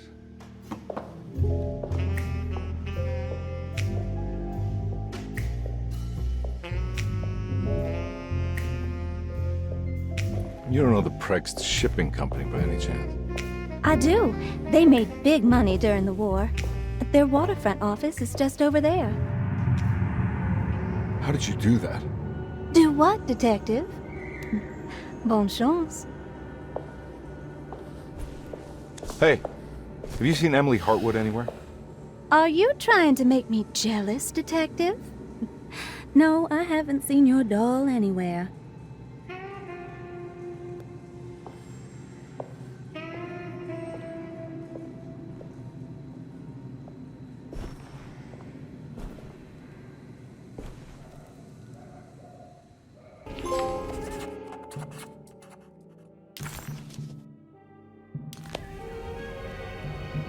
Prext Shipping Company. According to the book in Tarawea, the Dark Man is connected to a performance that Jeremy went to somewhere in New Orleans. I'm sure I can find the address inside.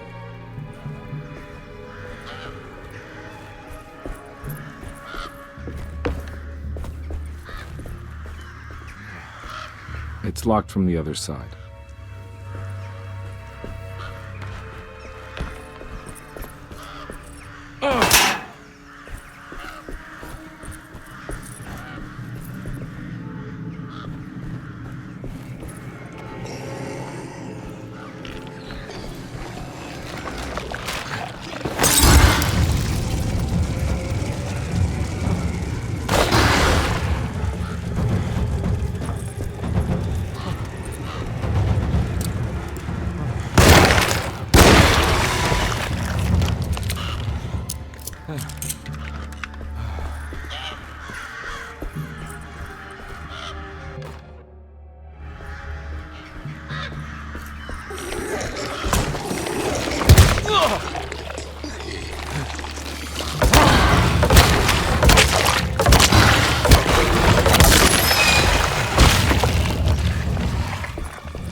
Okay.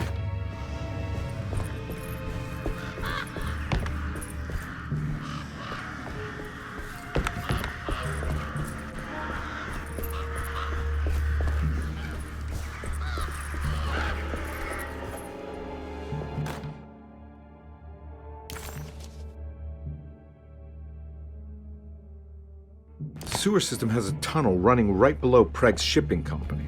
I bet I can use it to get inside.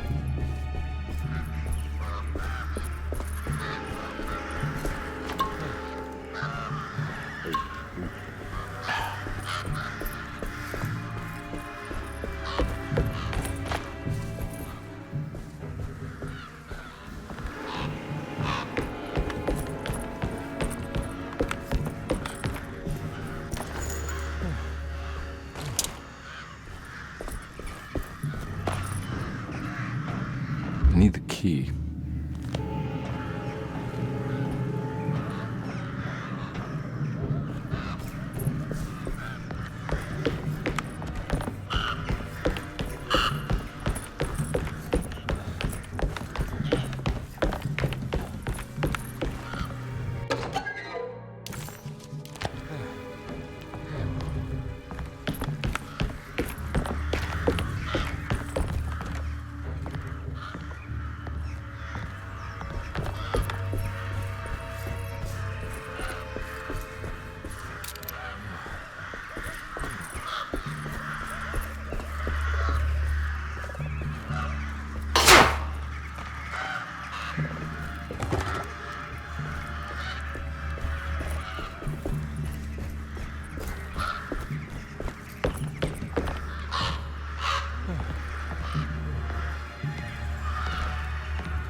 Ugh.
Hold on.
Made it inside the warehouse. The office must be upstairs.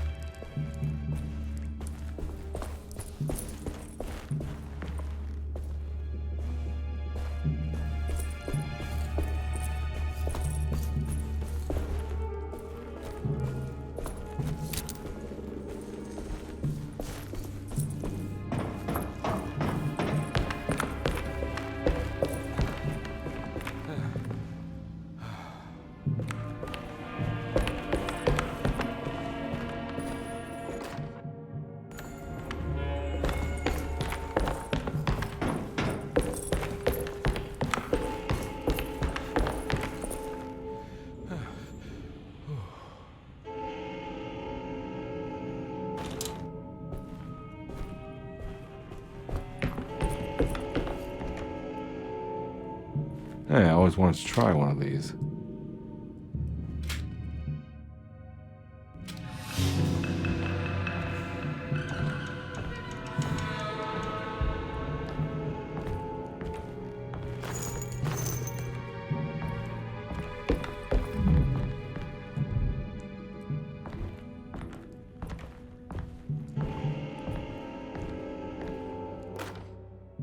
Our ship was raided while in dock. All of his things were recovered, but blood was shed. Several men were carried into the Mississippi River and drowned by ones who live in the deep. All items have now been signed and delivered. Now best keep the papers safe. What is left? Later is right, and hell is back again.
Cargo Manifesto, September 19th, 1892.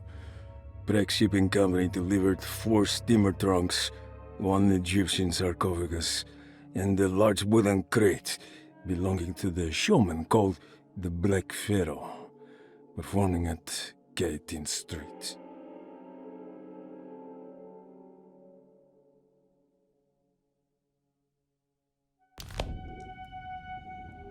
Here we go. The address where Jeremy first encountered the Dark Man.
Somehow, Comby was back in New Orleans, close.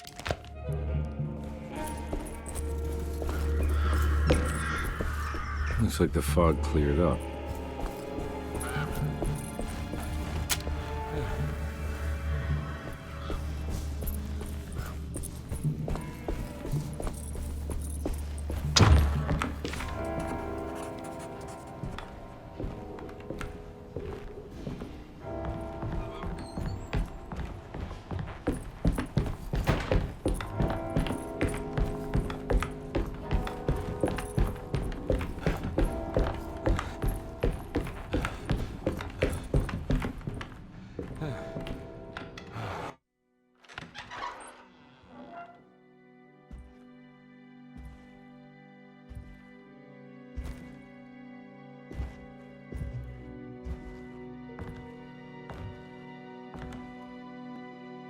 You want to tell me what this is all about?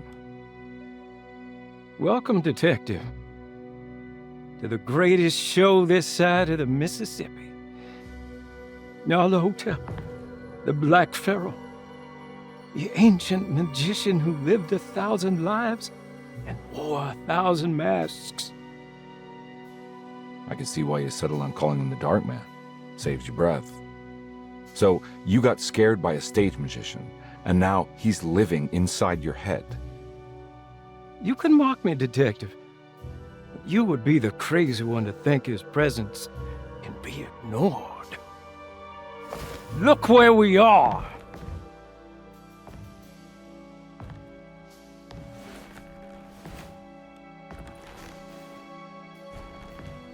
We didn't get to finish our last conversation, did we? You were about to tell me how to break the contract with the Dark Man. No, we can't. We would turn her loose on the world. So many innocent would die. But there is a way to break out of the deal. There is.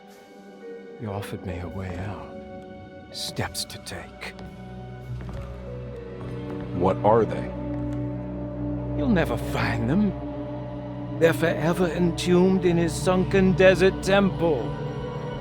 Jeremy, I'm not your enemy. Tell me where to go. How do I find the temple? No, we can't.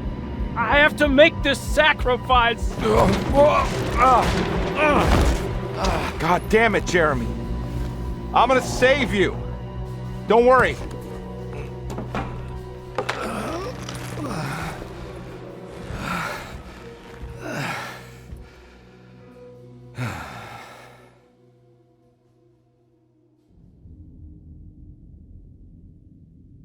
How do you save someone who doesn't want to be saved? Well, he's gonna get saved no matter what. I just need to find the temple somehow.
Oh.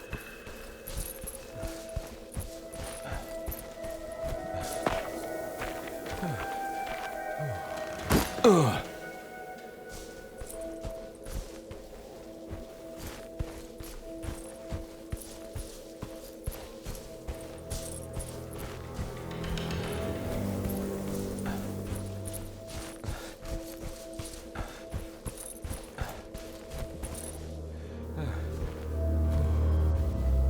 A sunken desert temple. I better get down there.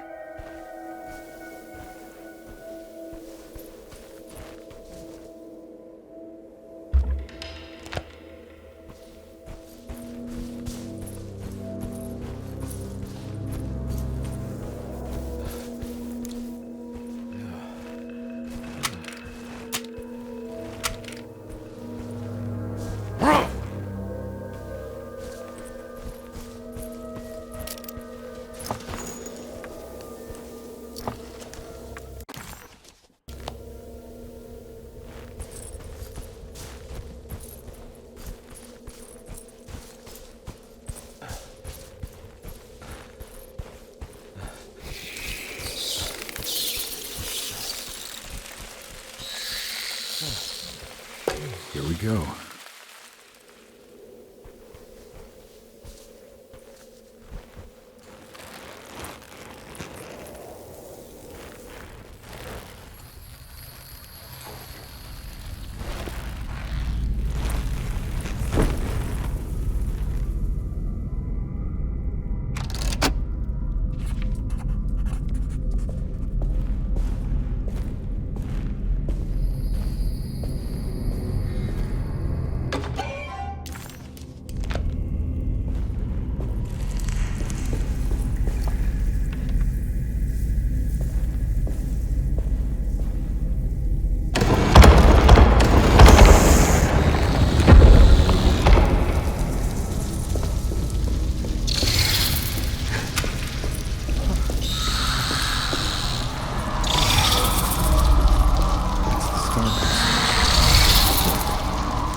I got a feeling this is it. This is where the contract is hidden.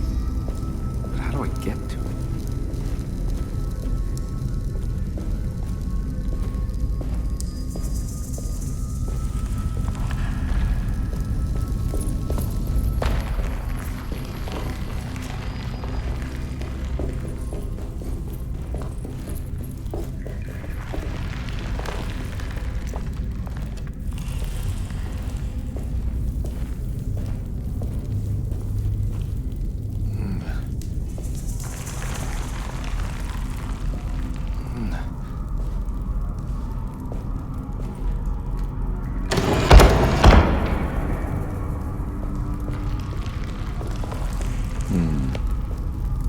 There's something missing.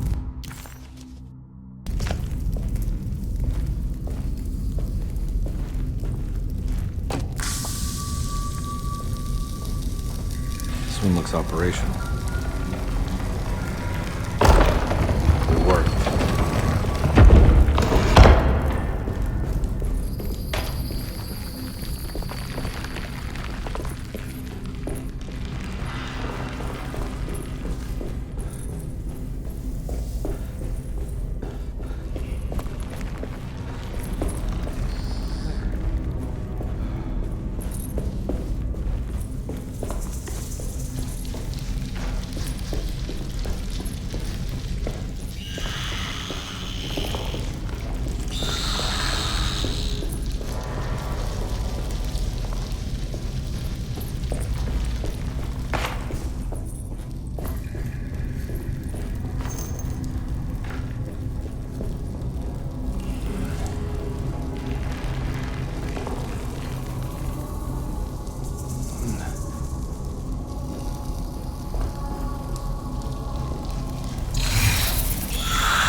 ready to collapse.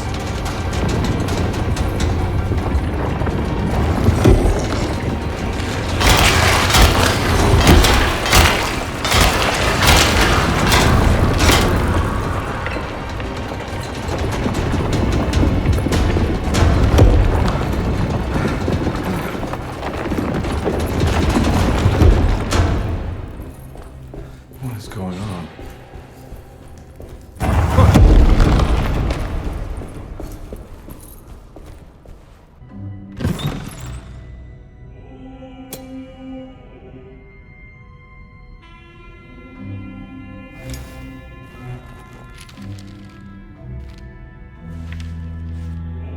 Acknowledge psychological trauma, break through barriers of self-deceit, temperamental behavior.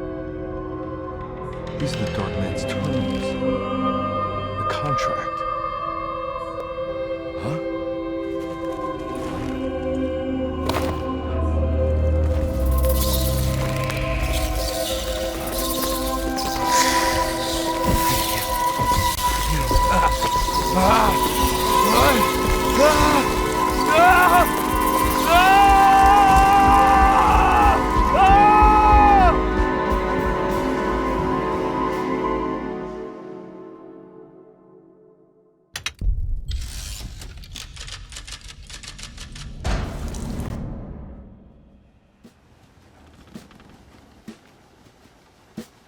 Hey.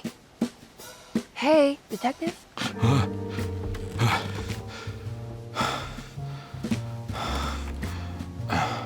What are you doing? Oh, I found some. Great. Was it alcohol? God, no, I just got the wind knocked out of me. I think I know how to break the contract with the Dark Man. What exactly does that mean? Everything going back to normal. All right. I found some more information on Derceto and the patients. There are some seriously strange things going on here. I'm pretty sure 2 of the patients are dead and maybe even the clerk. Oh, yeah. I kind of just gave up on worrying about that. Well, just keep your eyes open, I suppose. What were you doing again? Jeremy made a pact with the Dark Man to keep all the madness locked inside Derceto. All right. I'm gonna break it. I just have to... Where is it? Where's the talisman? It's around your neck? Ah! I worry, Detective. Don't. I'm fine. I worry that you're not much help on this case. At least you're a good distraction. Trust me. You're getting your money's worth. At this rate, I'm an absolute bargain.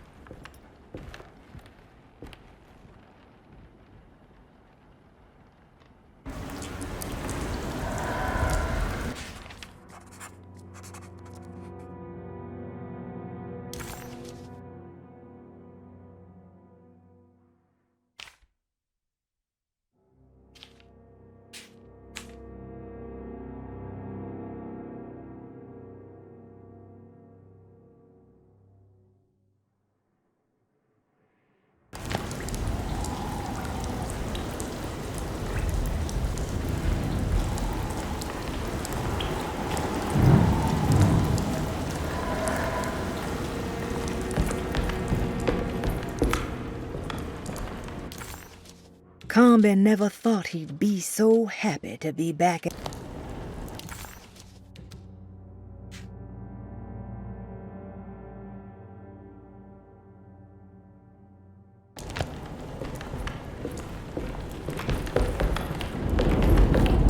Just what this evening needed. Some ambiance.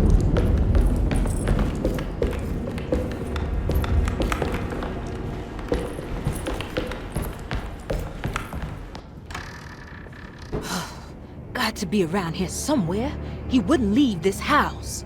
I don't know what to think anymore. You run into that detective fella? Who is he? Can he be trusted? I think he one of the good guys. Well, you know, like us. Will he be all right with her coming? Praise the mother. You don't need to know about all that. Just calm down.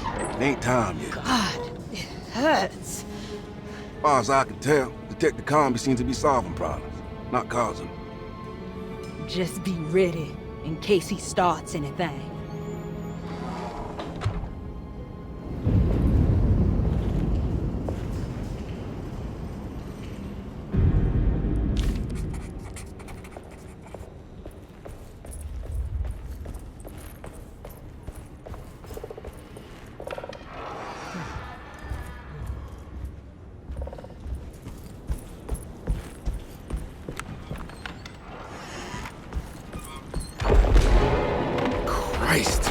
hell was that?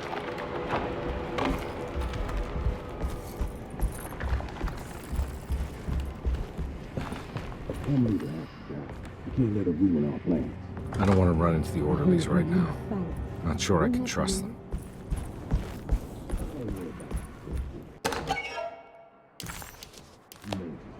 I think Dr. Gray might be in there.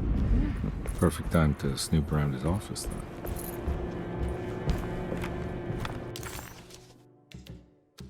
The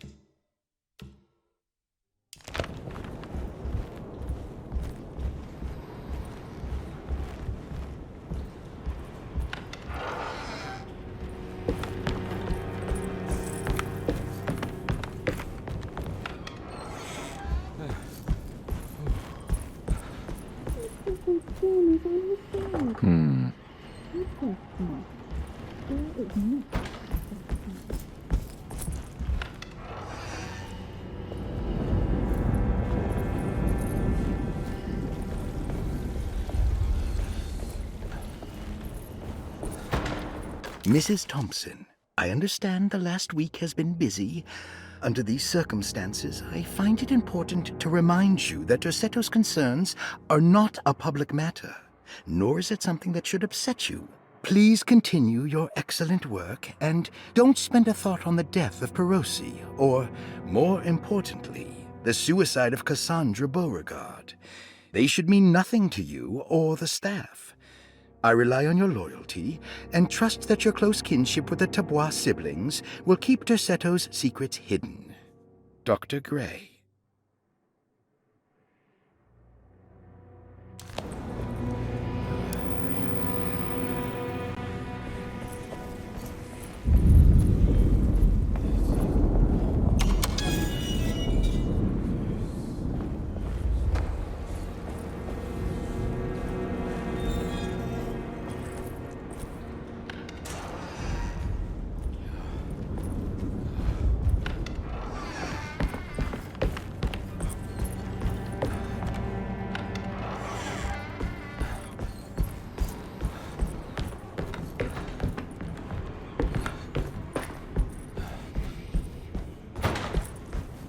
It's blocked.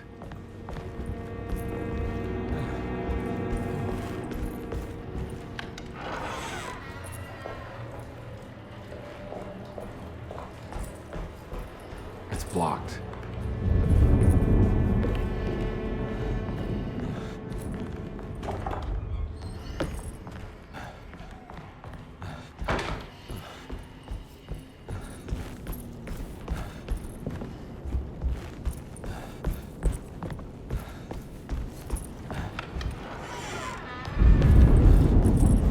Lunacy in the Astarte Artist Colony.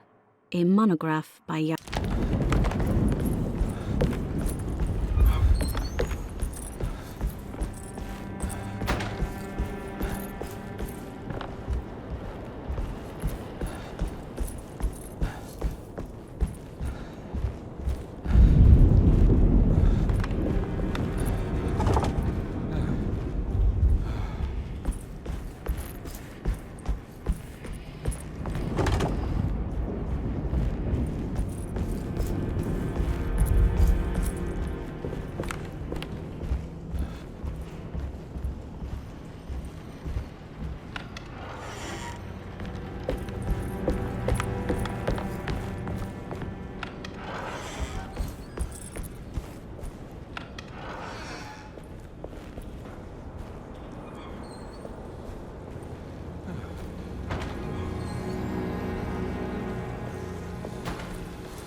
I need the key.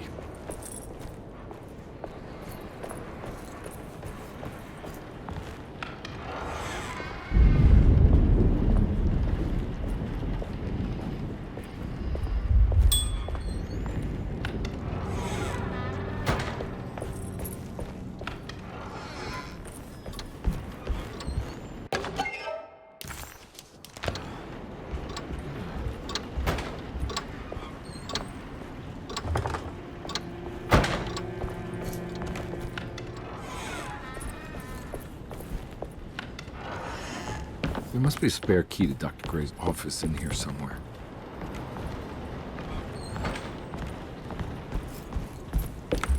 I need the key. I don't have the combination for this. But maybe Jeremy did.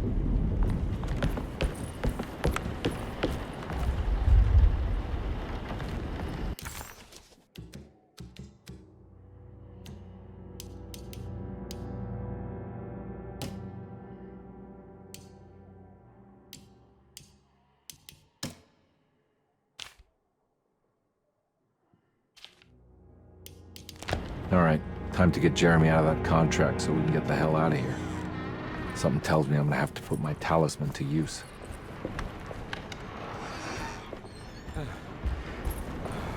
I can't leave. I got a job to do.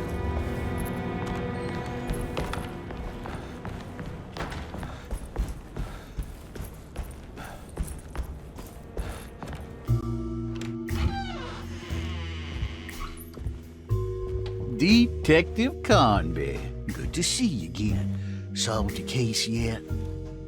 I'm trying. Hey, Grace, you okay? Oh, she is just peachy, Detective.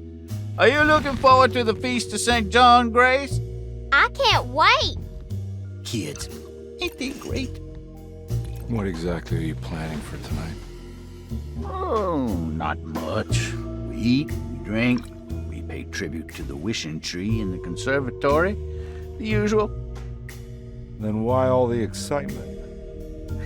There is just something about tonight. Something's different. I think we all feel it. Besides, we got ourselves some new words for the prayer thanks to your buddy Jeremy. She'll come and turn the world inside out, and things will begin again. That sounds strangely threatening. You should come.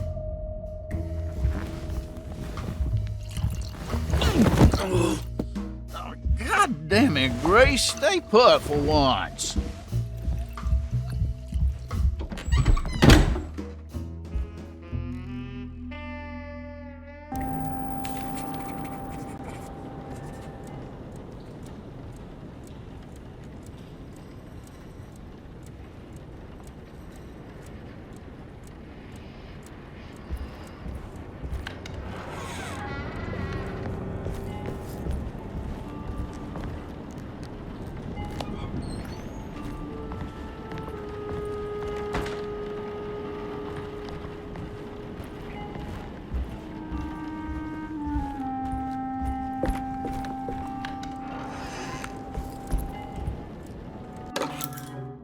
Better hold on to these.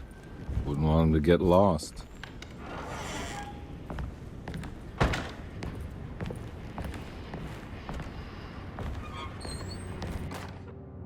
Jeremy knew that the only one who could help him now was the guest in room number 3. The room seemed to have been empty for so long. But that wasn't allowed to be true. The story needed to be different. To include something from the outside, he would bring the guest back to room 3 and show them what was in that safe. 913. But those were not the right numbers.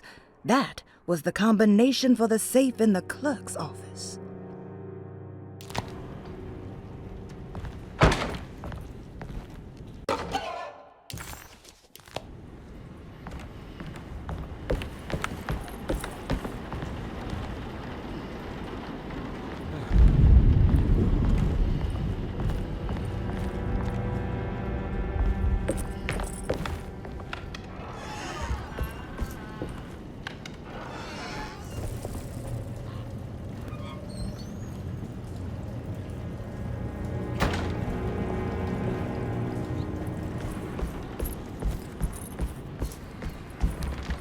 There's something missing.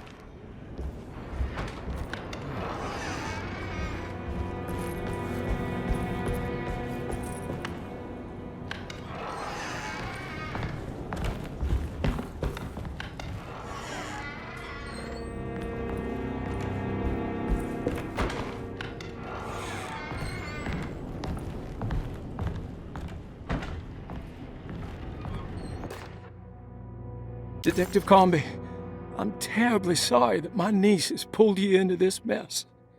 Please, with all my blessings, take her away from this cursed place. I have destroyed that eater of worlds and locked it away in the attic and retreated to a place of hiding. Tell Emily I'm safe. Tell her all the lies you can think of to make her listen. Take her back to New Orleans. Sincerely, Jeremy.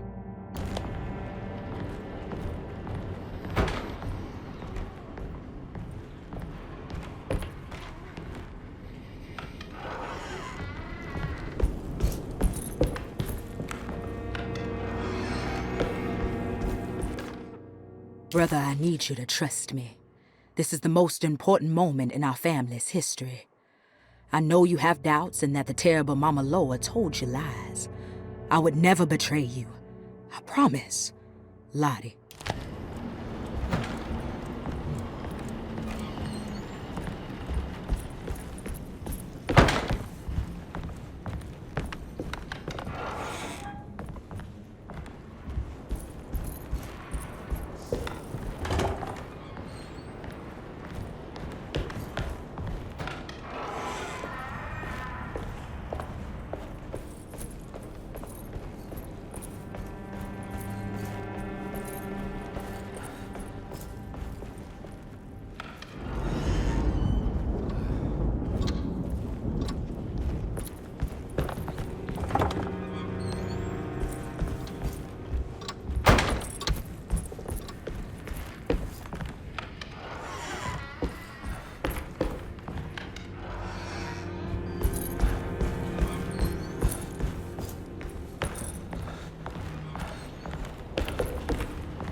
It worked.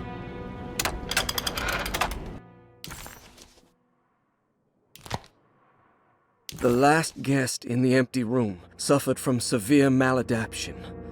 I must write this down, because if I understand the condition sufficiently, it could make me deny this fact at a later date. And there is reason for me to think I may come to suffer the consequences from this dysfunction, as some who came in contact with the guest seemed to adopt a new worldview in which everything was predetermined but broken. Upon accepting this worldview, some memories became unmanageable and later rejected. I do not know what this means. I cannot even remember the fate of the guest. I think they were simply misplaced one day and forgotten.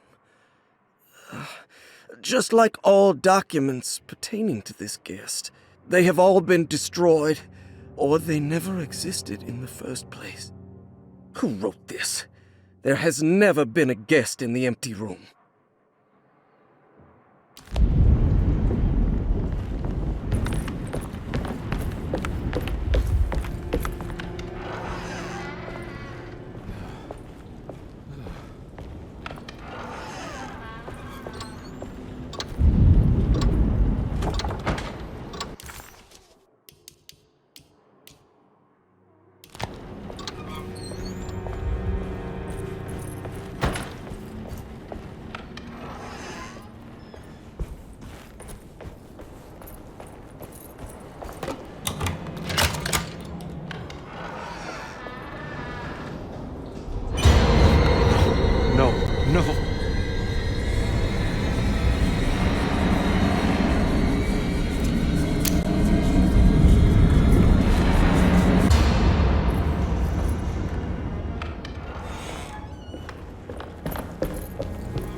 I belong here.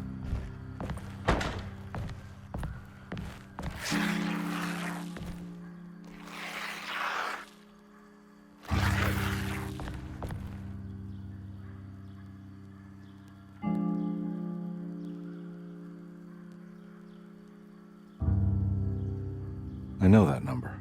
Where's that from? I did this. I wrote that.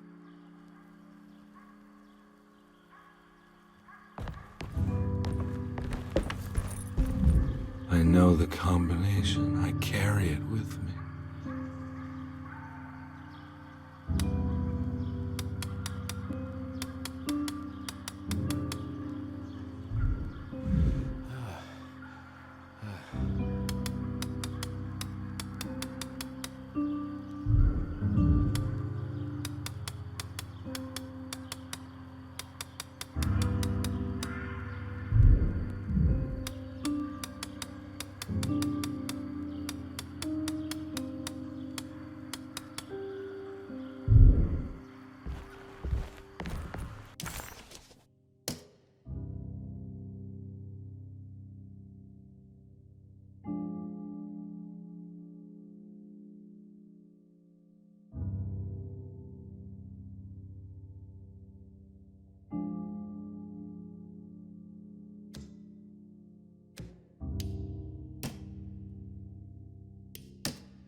Detective, I have made many discoveries in my case.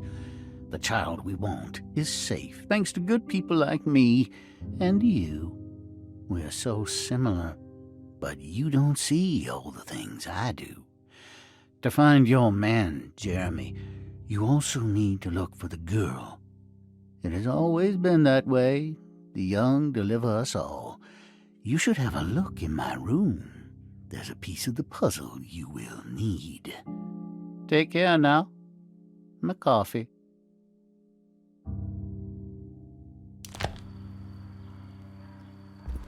How long have I been here?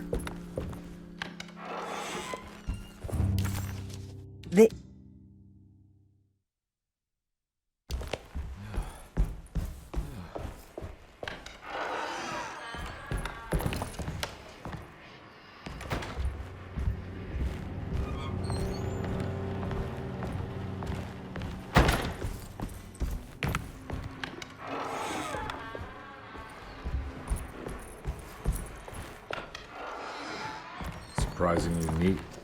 Maybe I've been selling that old barfly short. Looks like McCarthy has something hidden inside. Sometimes I think this place makes me worse.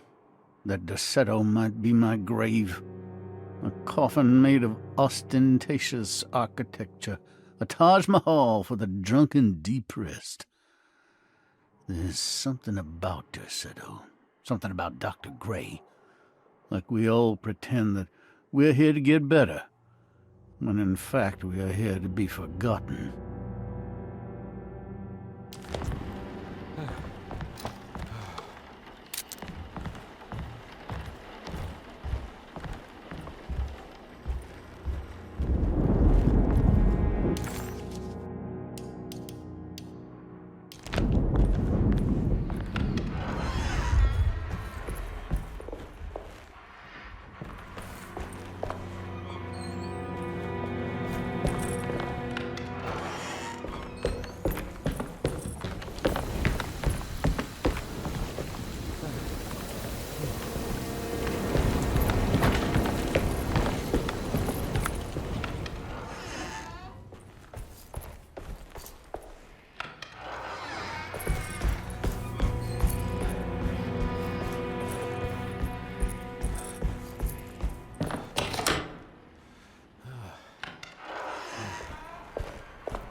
Dr. Gray's office, all to myself. This is where McCarthy has hidden my favorite young. It's very important. I have finished tidying up Miss Beauregard's belongings. I will leave it to you to contact her agent and have them collect her things. I found one of Grace's drawings she might want back, along with this key in her room, which I believe you've been looking for. Mrs. Thompson. See if we can figure this guy out.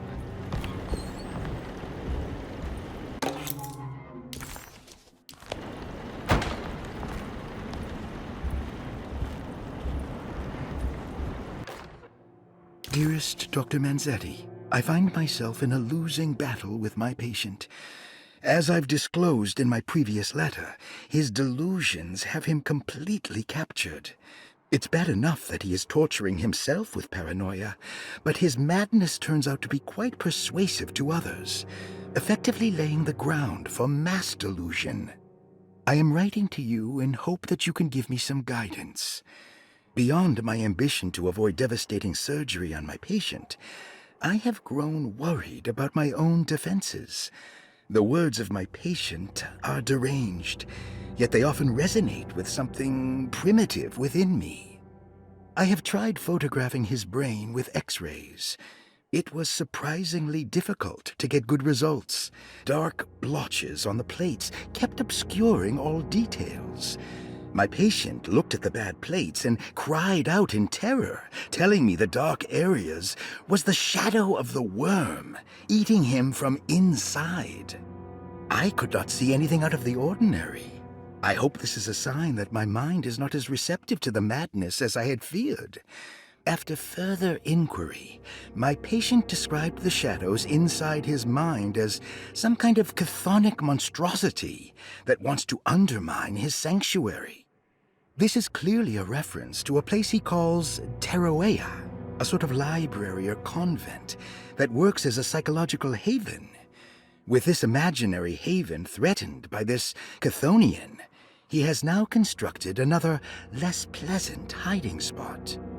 Lately, he has been bringing up a metaphor of a steamboat that has run aground, that he feels like he needs to start the engines and reverse, but he is afraid that the hole in the hull would cause the whole ship to sink. I've been watching him turn this metaphor into reality for the last week. He knows it's made up, but he is doubling down, trying to make it a real memory. I feel certain that this is my chance to break through the barriers of his self-deceit.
Radiography.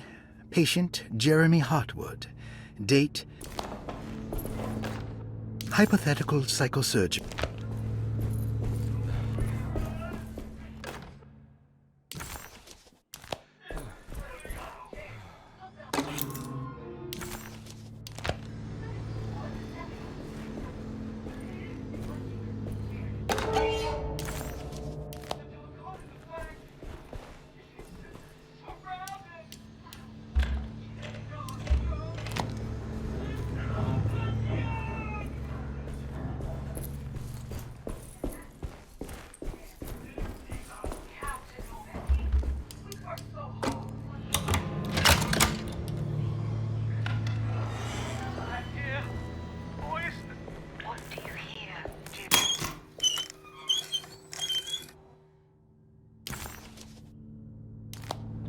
Don't mind if I do.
That's better.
Why does this keep happening? What am I supposed to do?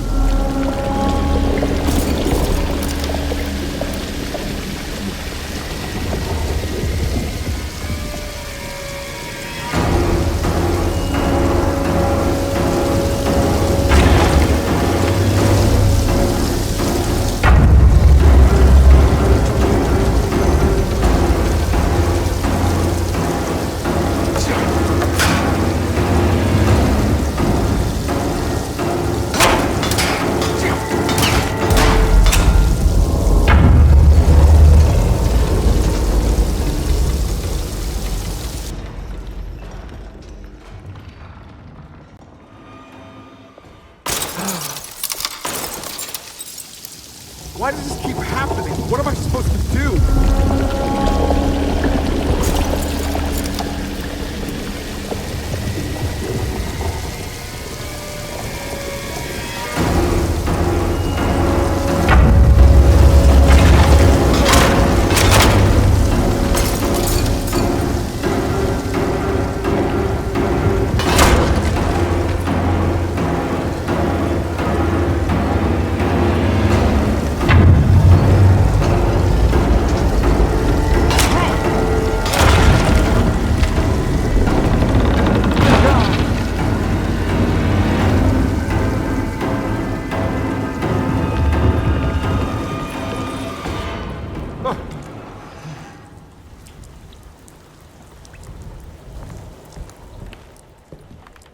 And we're back here. Well, perfect time to have a look around this place.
This is where Jeremy's hiding, right? Hello?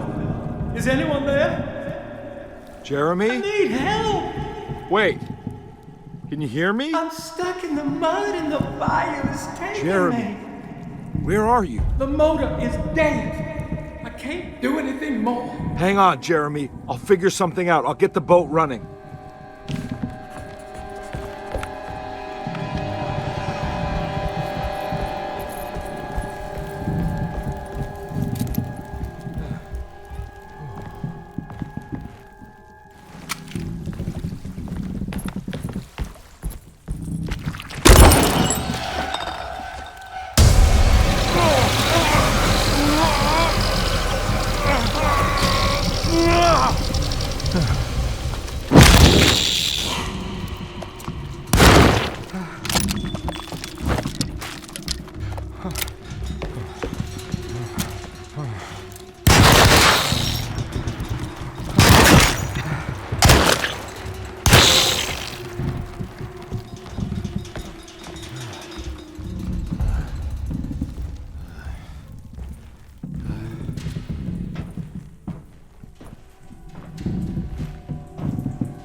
The boat's wedged itself right into the bayou. If I get the motor started, I could try reversing back into the river.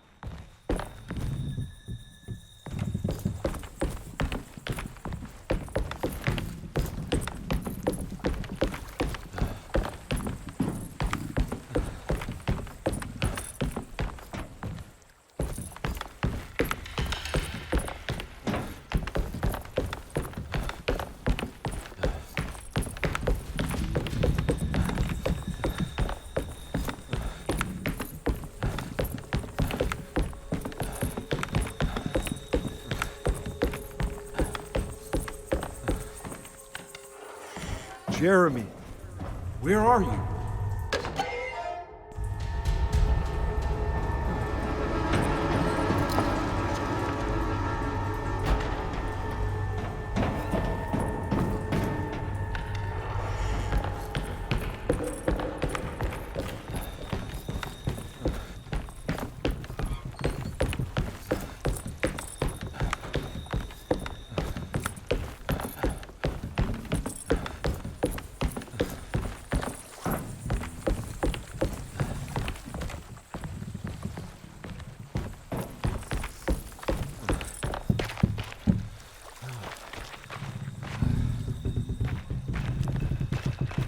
The winch is powered by electricity. I need to find a way to turn it on before I can use it.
Pretty weak.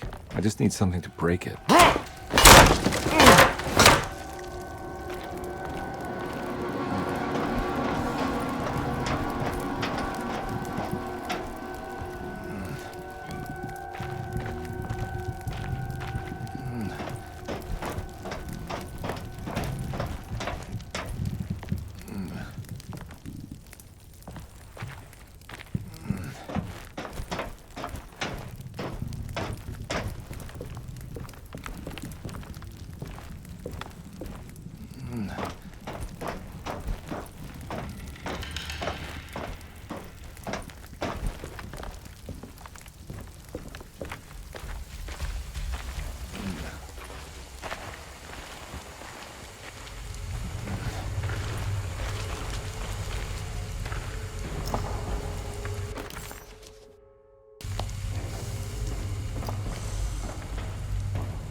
This definitely needs fuel.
Whoa!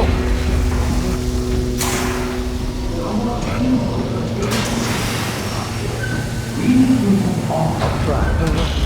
Are you ready to tell me what happened in the attic? I put a rope around my neck, and then I strangled all the life from my body. Are you under the impression that you died? Yes. No. I was supposed to die. What does that mean? That you were supposed to die? I'm the catalyst. I had to die to make the story happen. What story? What are you referring to, Jeremy? 30 years ago, Frederic needed me to die. You're not making any sense, Jeremy. Find your focus. Hey! I cheated everyone. I didn't play my part. Hey! I escaped my doom. My destiny. Again, find your focus. Hey, I'm right here. What the hell is going on? Now everything is wrong. Nothing is in place. Hey! I'm right here! Calm down, Mr. Conby. What do you want? Were you not talking to Jeremy right now?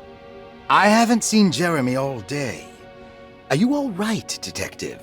No. Actually, I don't think so. Well, maybe. I'm gonna go look for Jeremy. Good. Let me know if you find him.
Looks like McCarthy has something hidden inside.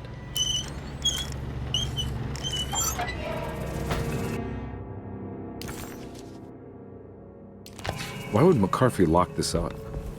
Was he trying to keep Grace from completing this shape? If so, couldn't she have just made another drawing? What the hell happened in here?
This looks familiar. How am I back at the office? Jeremy's not in here. That's me, isn't it? How long have it?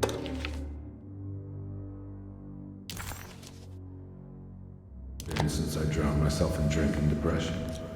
It had all felt so peaceful, slipping away into oblivion. A welcoming, dark voice wrapped around my mind like a heavy blanket. It turned off suddenly as I woke up from the sound. My office door closing shut. A messenger had left a telegram from Mrs. Saunders. She had a lead on where to find her husband and her kidnapped daughter.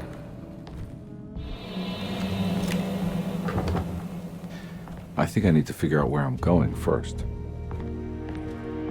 God, I used to drink so much back then. When was this exactly? What case was I working?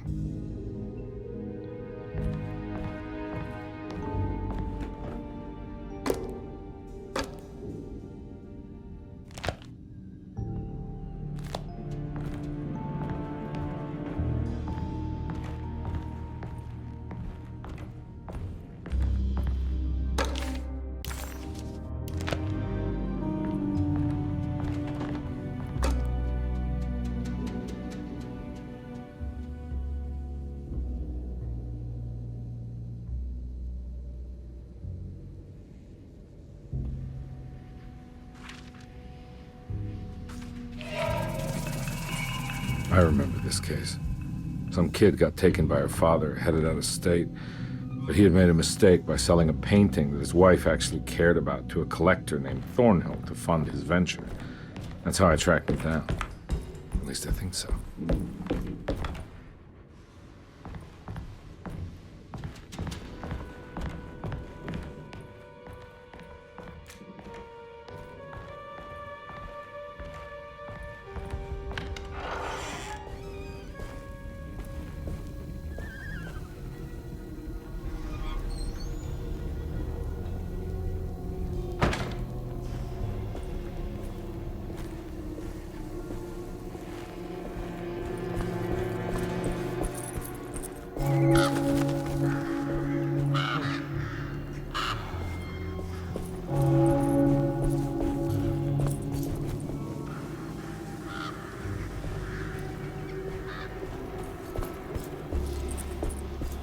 Thornhill wasn't a bad man, but he had principles keeping him from handing out information about his deals. So he needed some convincing.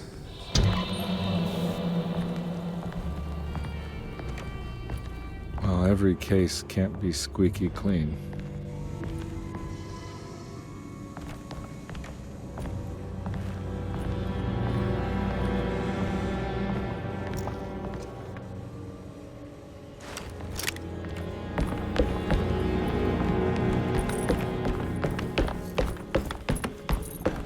Mr. Saunders had sold a valuable painting to Thornhill, hoping the money would carry him to wherever he was going. The painting, now leaning on an easel in Thornhill's bedroom, had a certain mesmerizing gloom that seemed to call out to me, telling me I was needed for something important. I felt myself falling into the painting, only being brought back by Thornhill, thrusting an address to a Hotel St. George into my hand and asking me to get the hell out.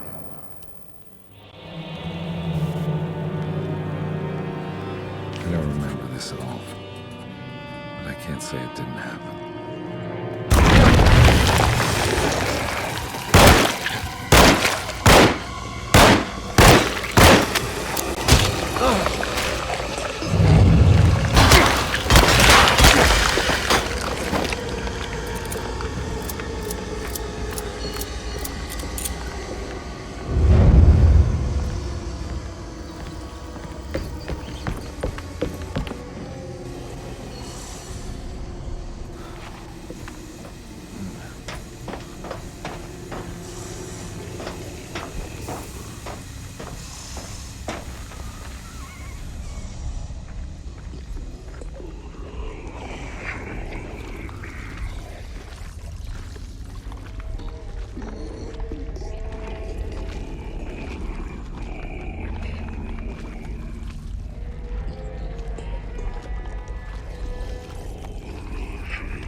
can't go that way.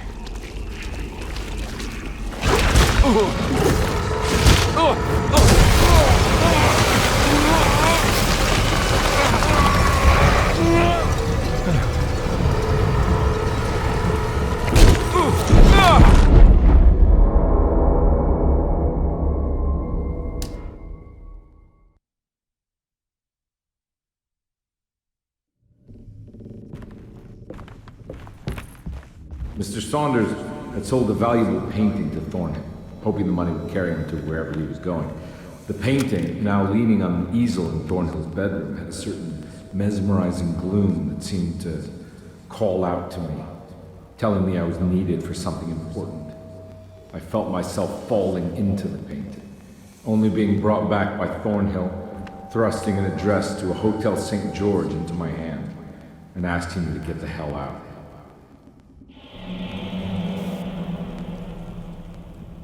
I don't remember this at all, but I can't say it didn't happen.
On my way to the hotel, the Morton gang caught up. I owed them money, a lot of it. I can't remember what for, probably some dumb gambling debt growing in size for each payment missed. I punched one of them out, and I sent the others packing. It was a stupid move.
I found it. In the hotel ledger, I recognized the handwriting of the signature, Ted Stryker. It was him. I could feel it. It was the kidnapper I was hunting. I put on my knuckles and hurried up to his room.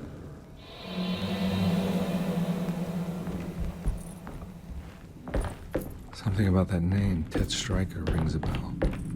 Feels vaguely familiar.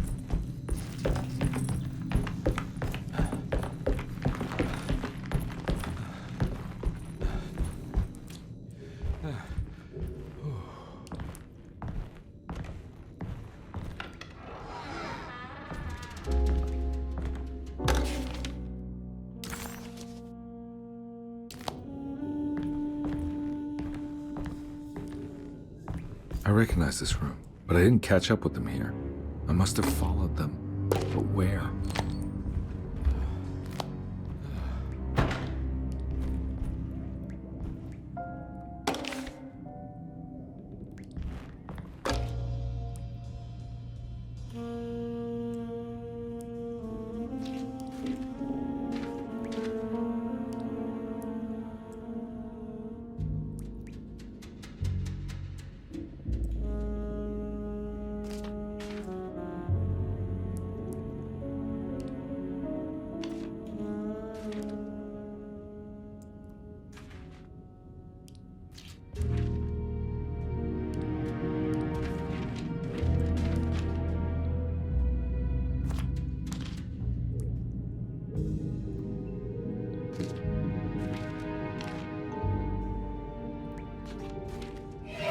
That's right, he was running away, ditching his old life and marriage in New Orleans to find something better in Tallahassee. And he took his daughter with him against the will of the mother. That's why she hired me. But I stopped him. I caught up with him at the Pearl River Bridge.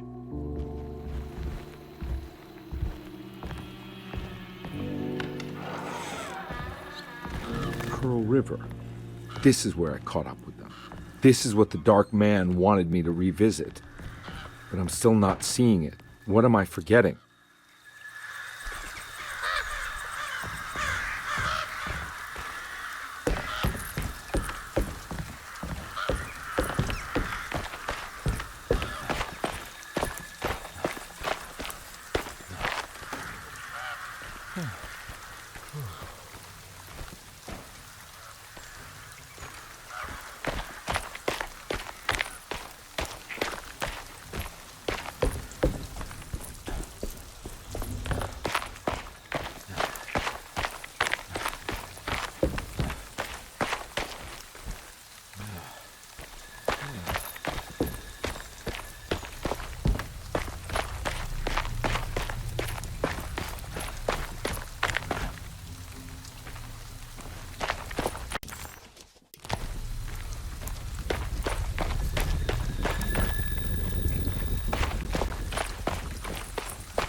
can't believe I didn't recognize you.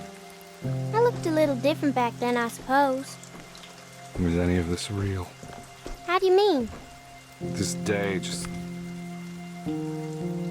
so much is happening. I can't... I think I've lost my head. Do you need me to apologize? I mean... I am sorry.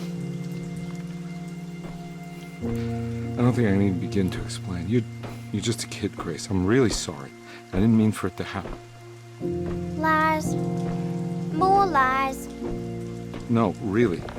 I thought I was being a good guy by handing you over to your mother. I didn't know. I couldn't have known that she wouldn't care about you.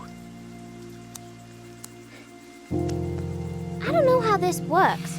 What is this for? Some form of admission of guilt. Maybe acceptance. It's what the Dark Man wants. I guess we just watch my father die again then. You think he's alive? I know he is. He's down there, scared that he won't be able to get out. That he will drown with his daughter again. What are you saying? We gotta save him! We? Do it yourself. I'm down there with him, remember?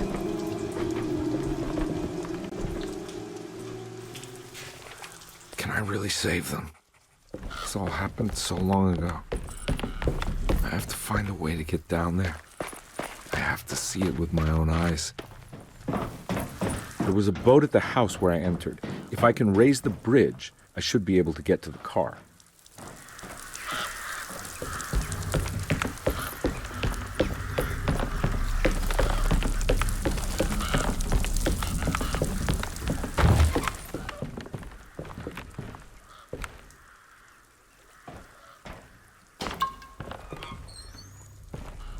This must be where the bridge is operated. Nothing's happening. It's like something's holding it back.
There we go. I should be able to pilot the boat.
Carnby, are you okay?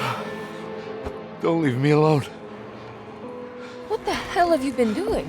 What's going on here? Look at this mess!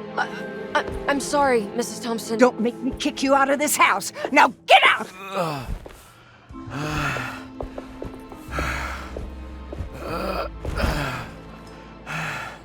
Hey, Detective.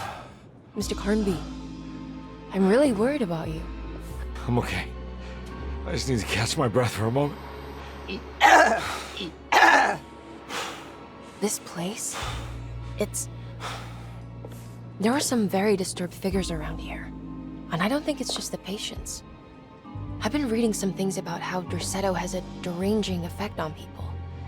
I think it might explain things. What? Just take it easy, okay? I'm gonna go find a way into Dr. Gray's apartment. I want to know what he's hiding. Emily, don't worry. I think I'm close. I'm gonna set everything right. Just be careful.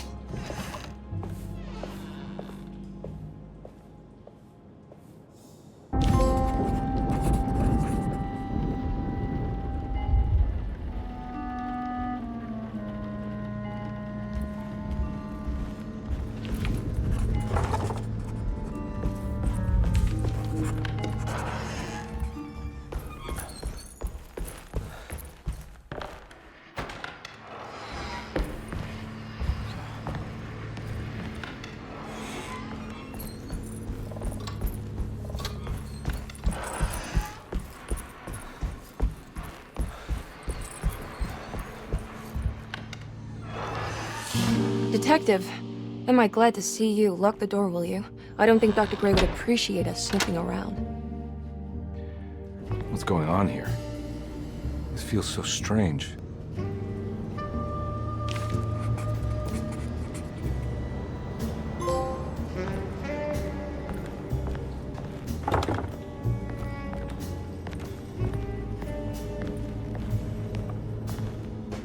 Have you found anything? What? Yeah, I've seen some things. Okay. Let me know if there is anything you want to talk about.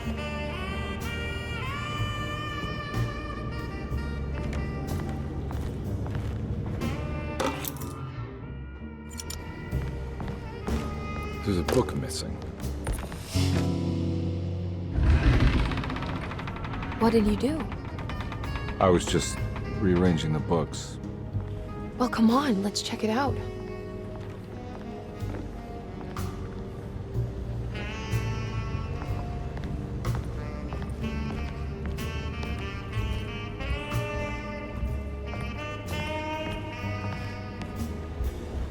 I think I'm beginning to understand.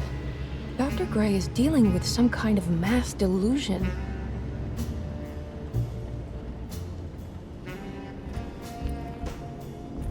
Good to finally meet you, Mr. That mark on the floor looks like talisman positions, but from which direction should I look at it? The Snake Dagger, a monograph.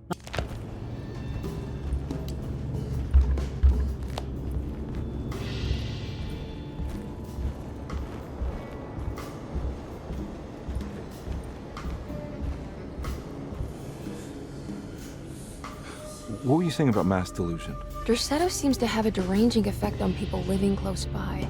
It has a history of creating cults devoted to some nature goddess. Even the name Derceto refers to the cult existing here before the Civil War.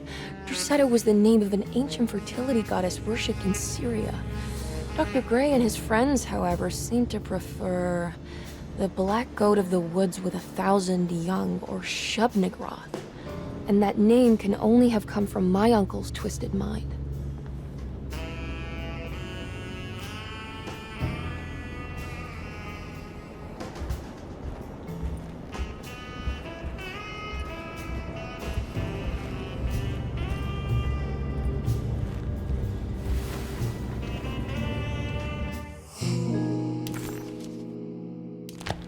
Huh. Has that been there this whole time?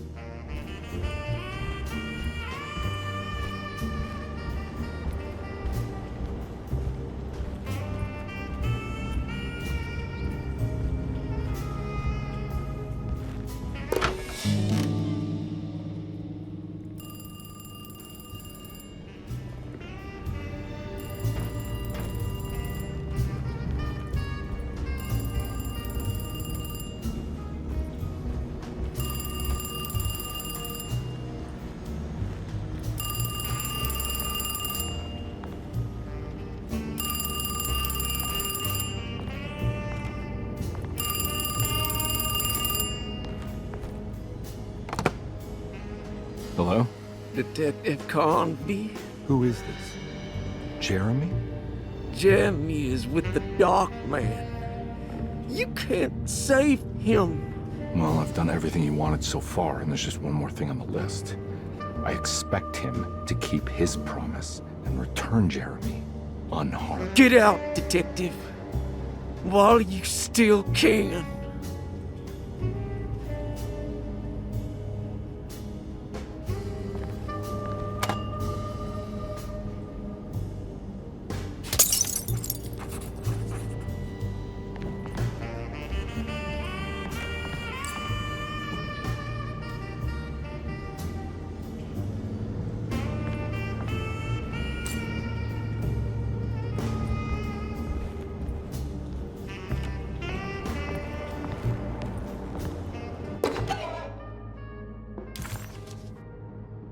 Hey.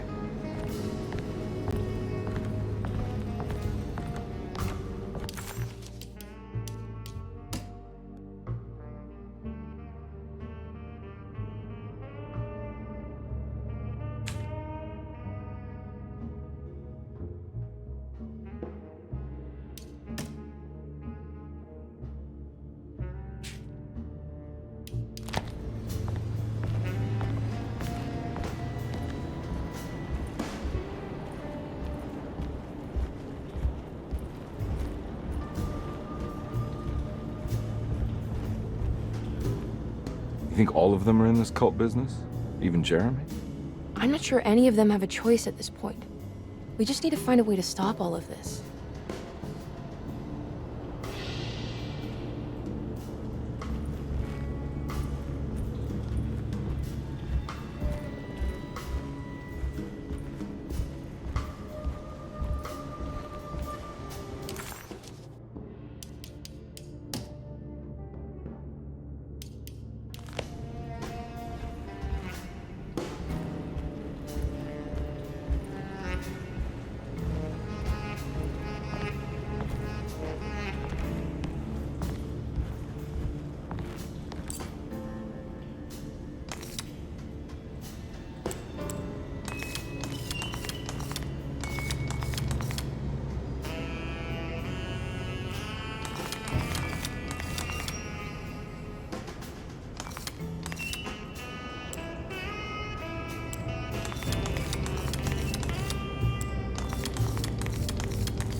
You okay?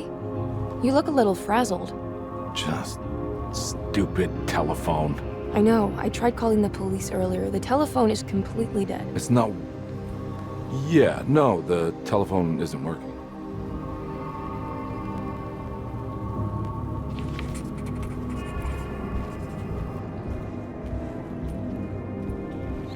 Miss Hartwood, I think you're gonna want to see this. Is there something in the closet?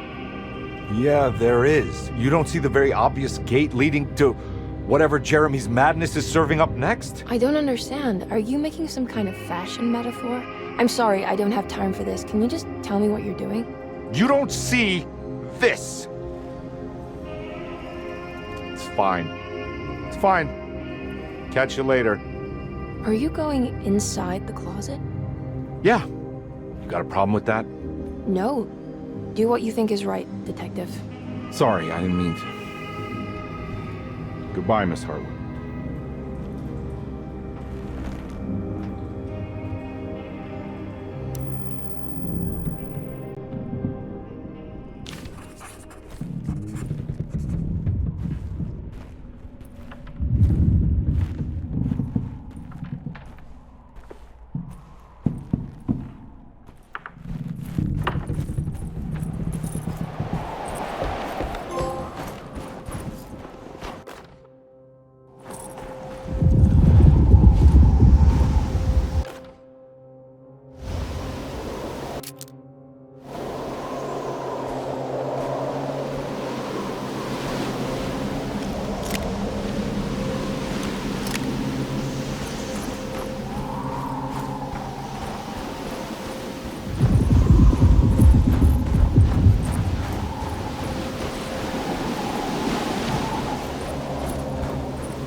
Hey, you!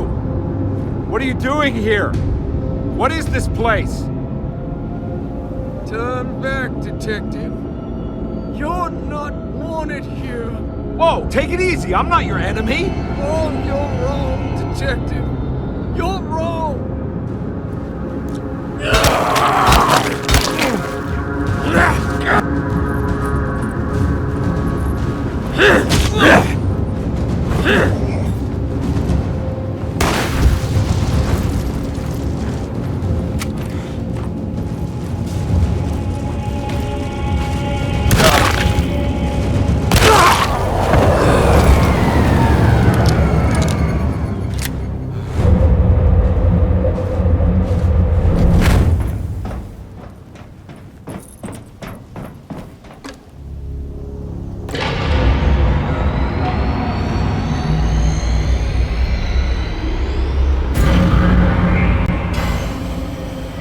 Of course, the Taurus. I figured you wouldn't want your stars aligned, Jeremy, or maybe that is what you need to temper that mania of yours.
Jeremy?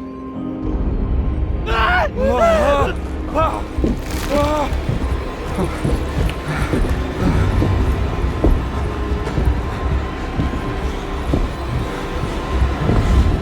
did everything!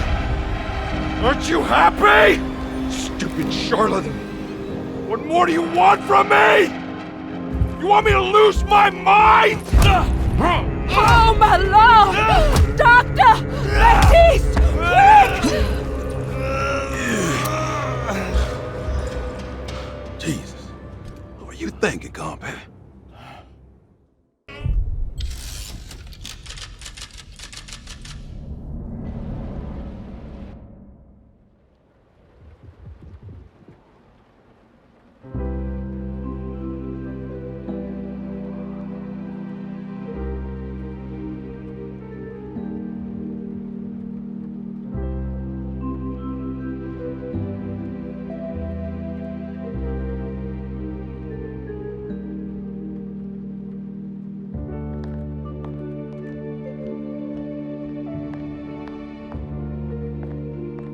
You awake?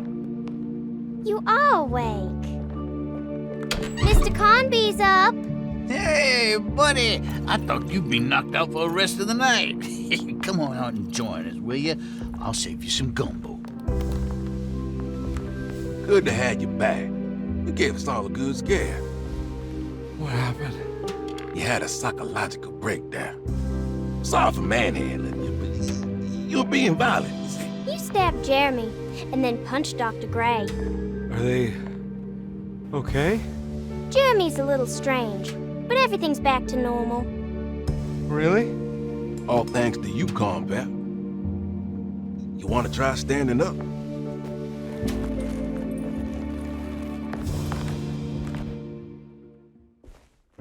Well, if it isn't the hero of the day. How are you feeling, Detective? Never better. How about you two? Hey, Jeremy, I didn't do too much damage, did I? Things are fine. Very quiet. What's up with him? Painkillers? No. You see, despite you having the finesse of a one-eyed butcher, you managed to lobotomize dear Jeremy. I did what? It's actually quite impressive. It's not like I hadn't considered it myself. I just wish Jeremy could have been helped without reducing his personality to that of an oyster. But he's gonna live. Of course. As long as someone keeps feeding him, he'll outlive the best of us.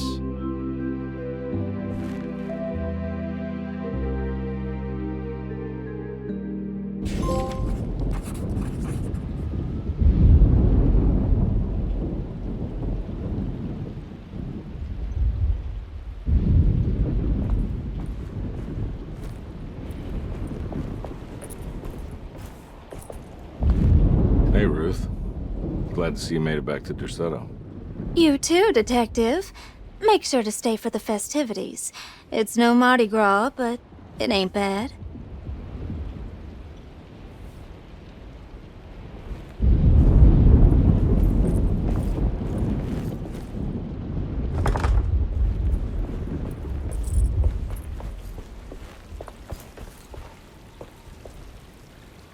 Good to see you back on your feet, Detective. Have some gumbo. Thanks. I'll save it for later.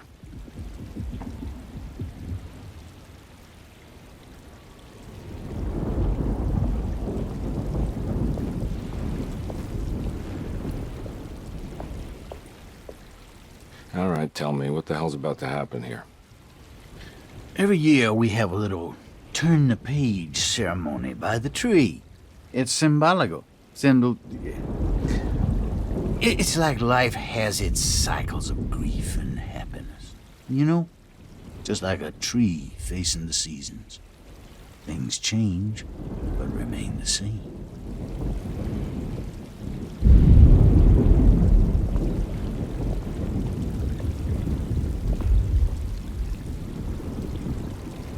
That is one impressive tree.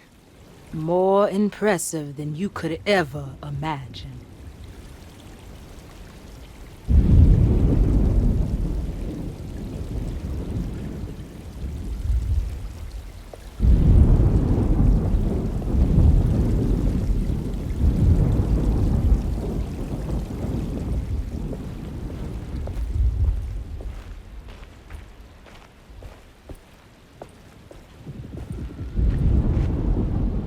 Hey, kid.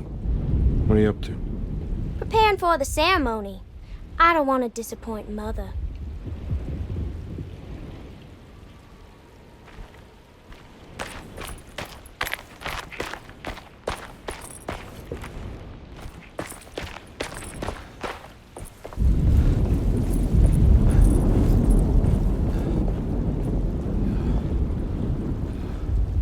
What are you looking for?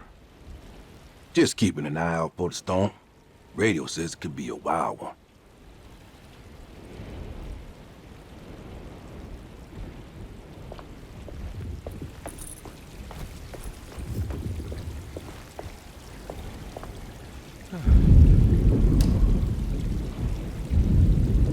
Everyone knows what to do? Y'all know the new words. Mrs. Thompson, we talked about this. I'm not sure everyone is comfortable. Doctor, I insist. This is important. We've waited for so long, Doctor. Let's just go with the old song. Not every change is an improvement. Boss, good or bad, we need to move forward. All in, Doc. Let's bet it all. But we don't know what we're dealing with. It'll be okay, Doctor. Better even.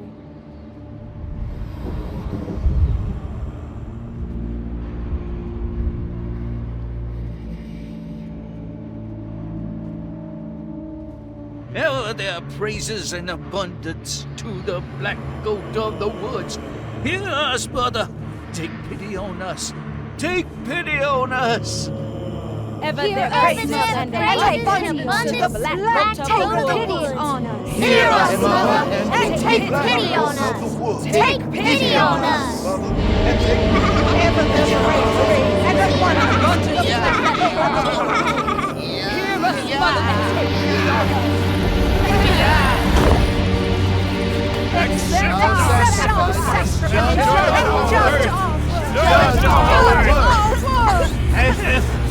Stop! Are you crazy? This here's what needs to happen, Congress. Grace! Stop!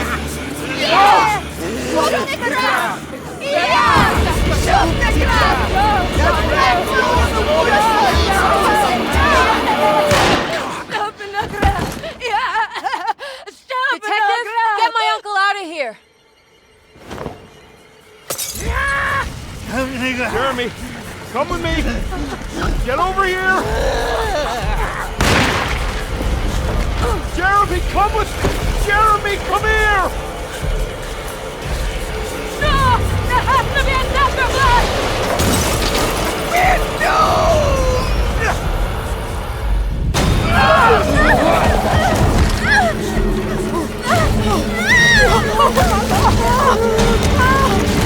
Jeremy!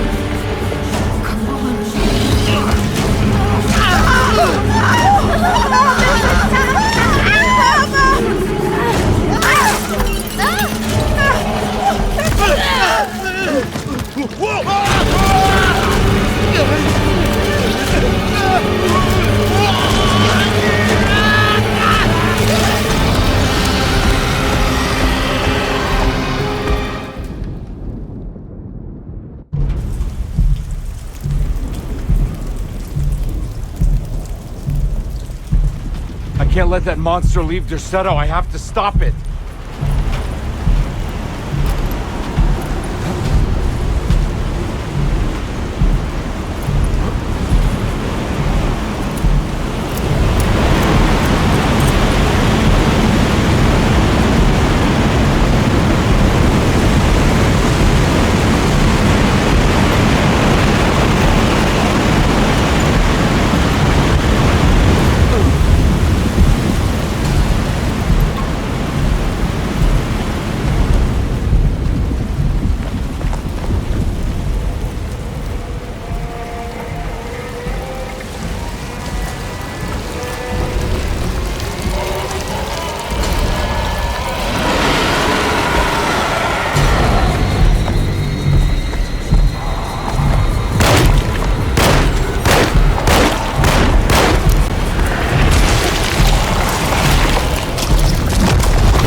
all out of bullets.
Detective! Oh, what the hell was that?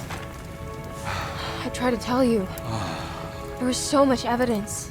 Their devotion to the black goat was like nothing I've ever seen before. I felt so dumb believing any of it, but I'm glad I did. Are you okay? Everything is out of order. This isn't the way the story goes. I shouldn't be alive. Yeah. Oh, you're welcome, buddy. How are you doing, sweetie? I kinda like it. You ruined everything, but I'm not mad.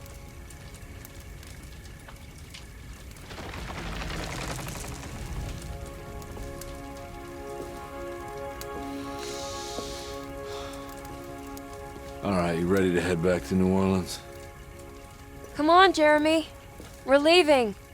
Can I come? I thought you said you didn't need saving. Don't leave her. She's important. Of course we're taking her with us.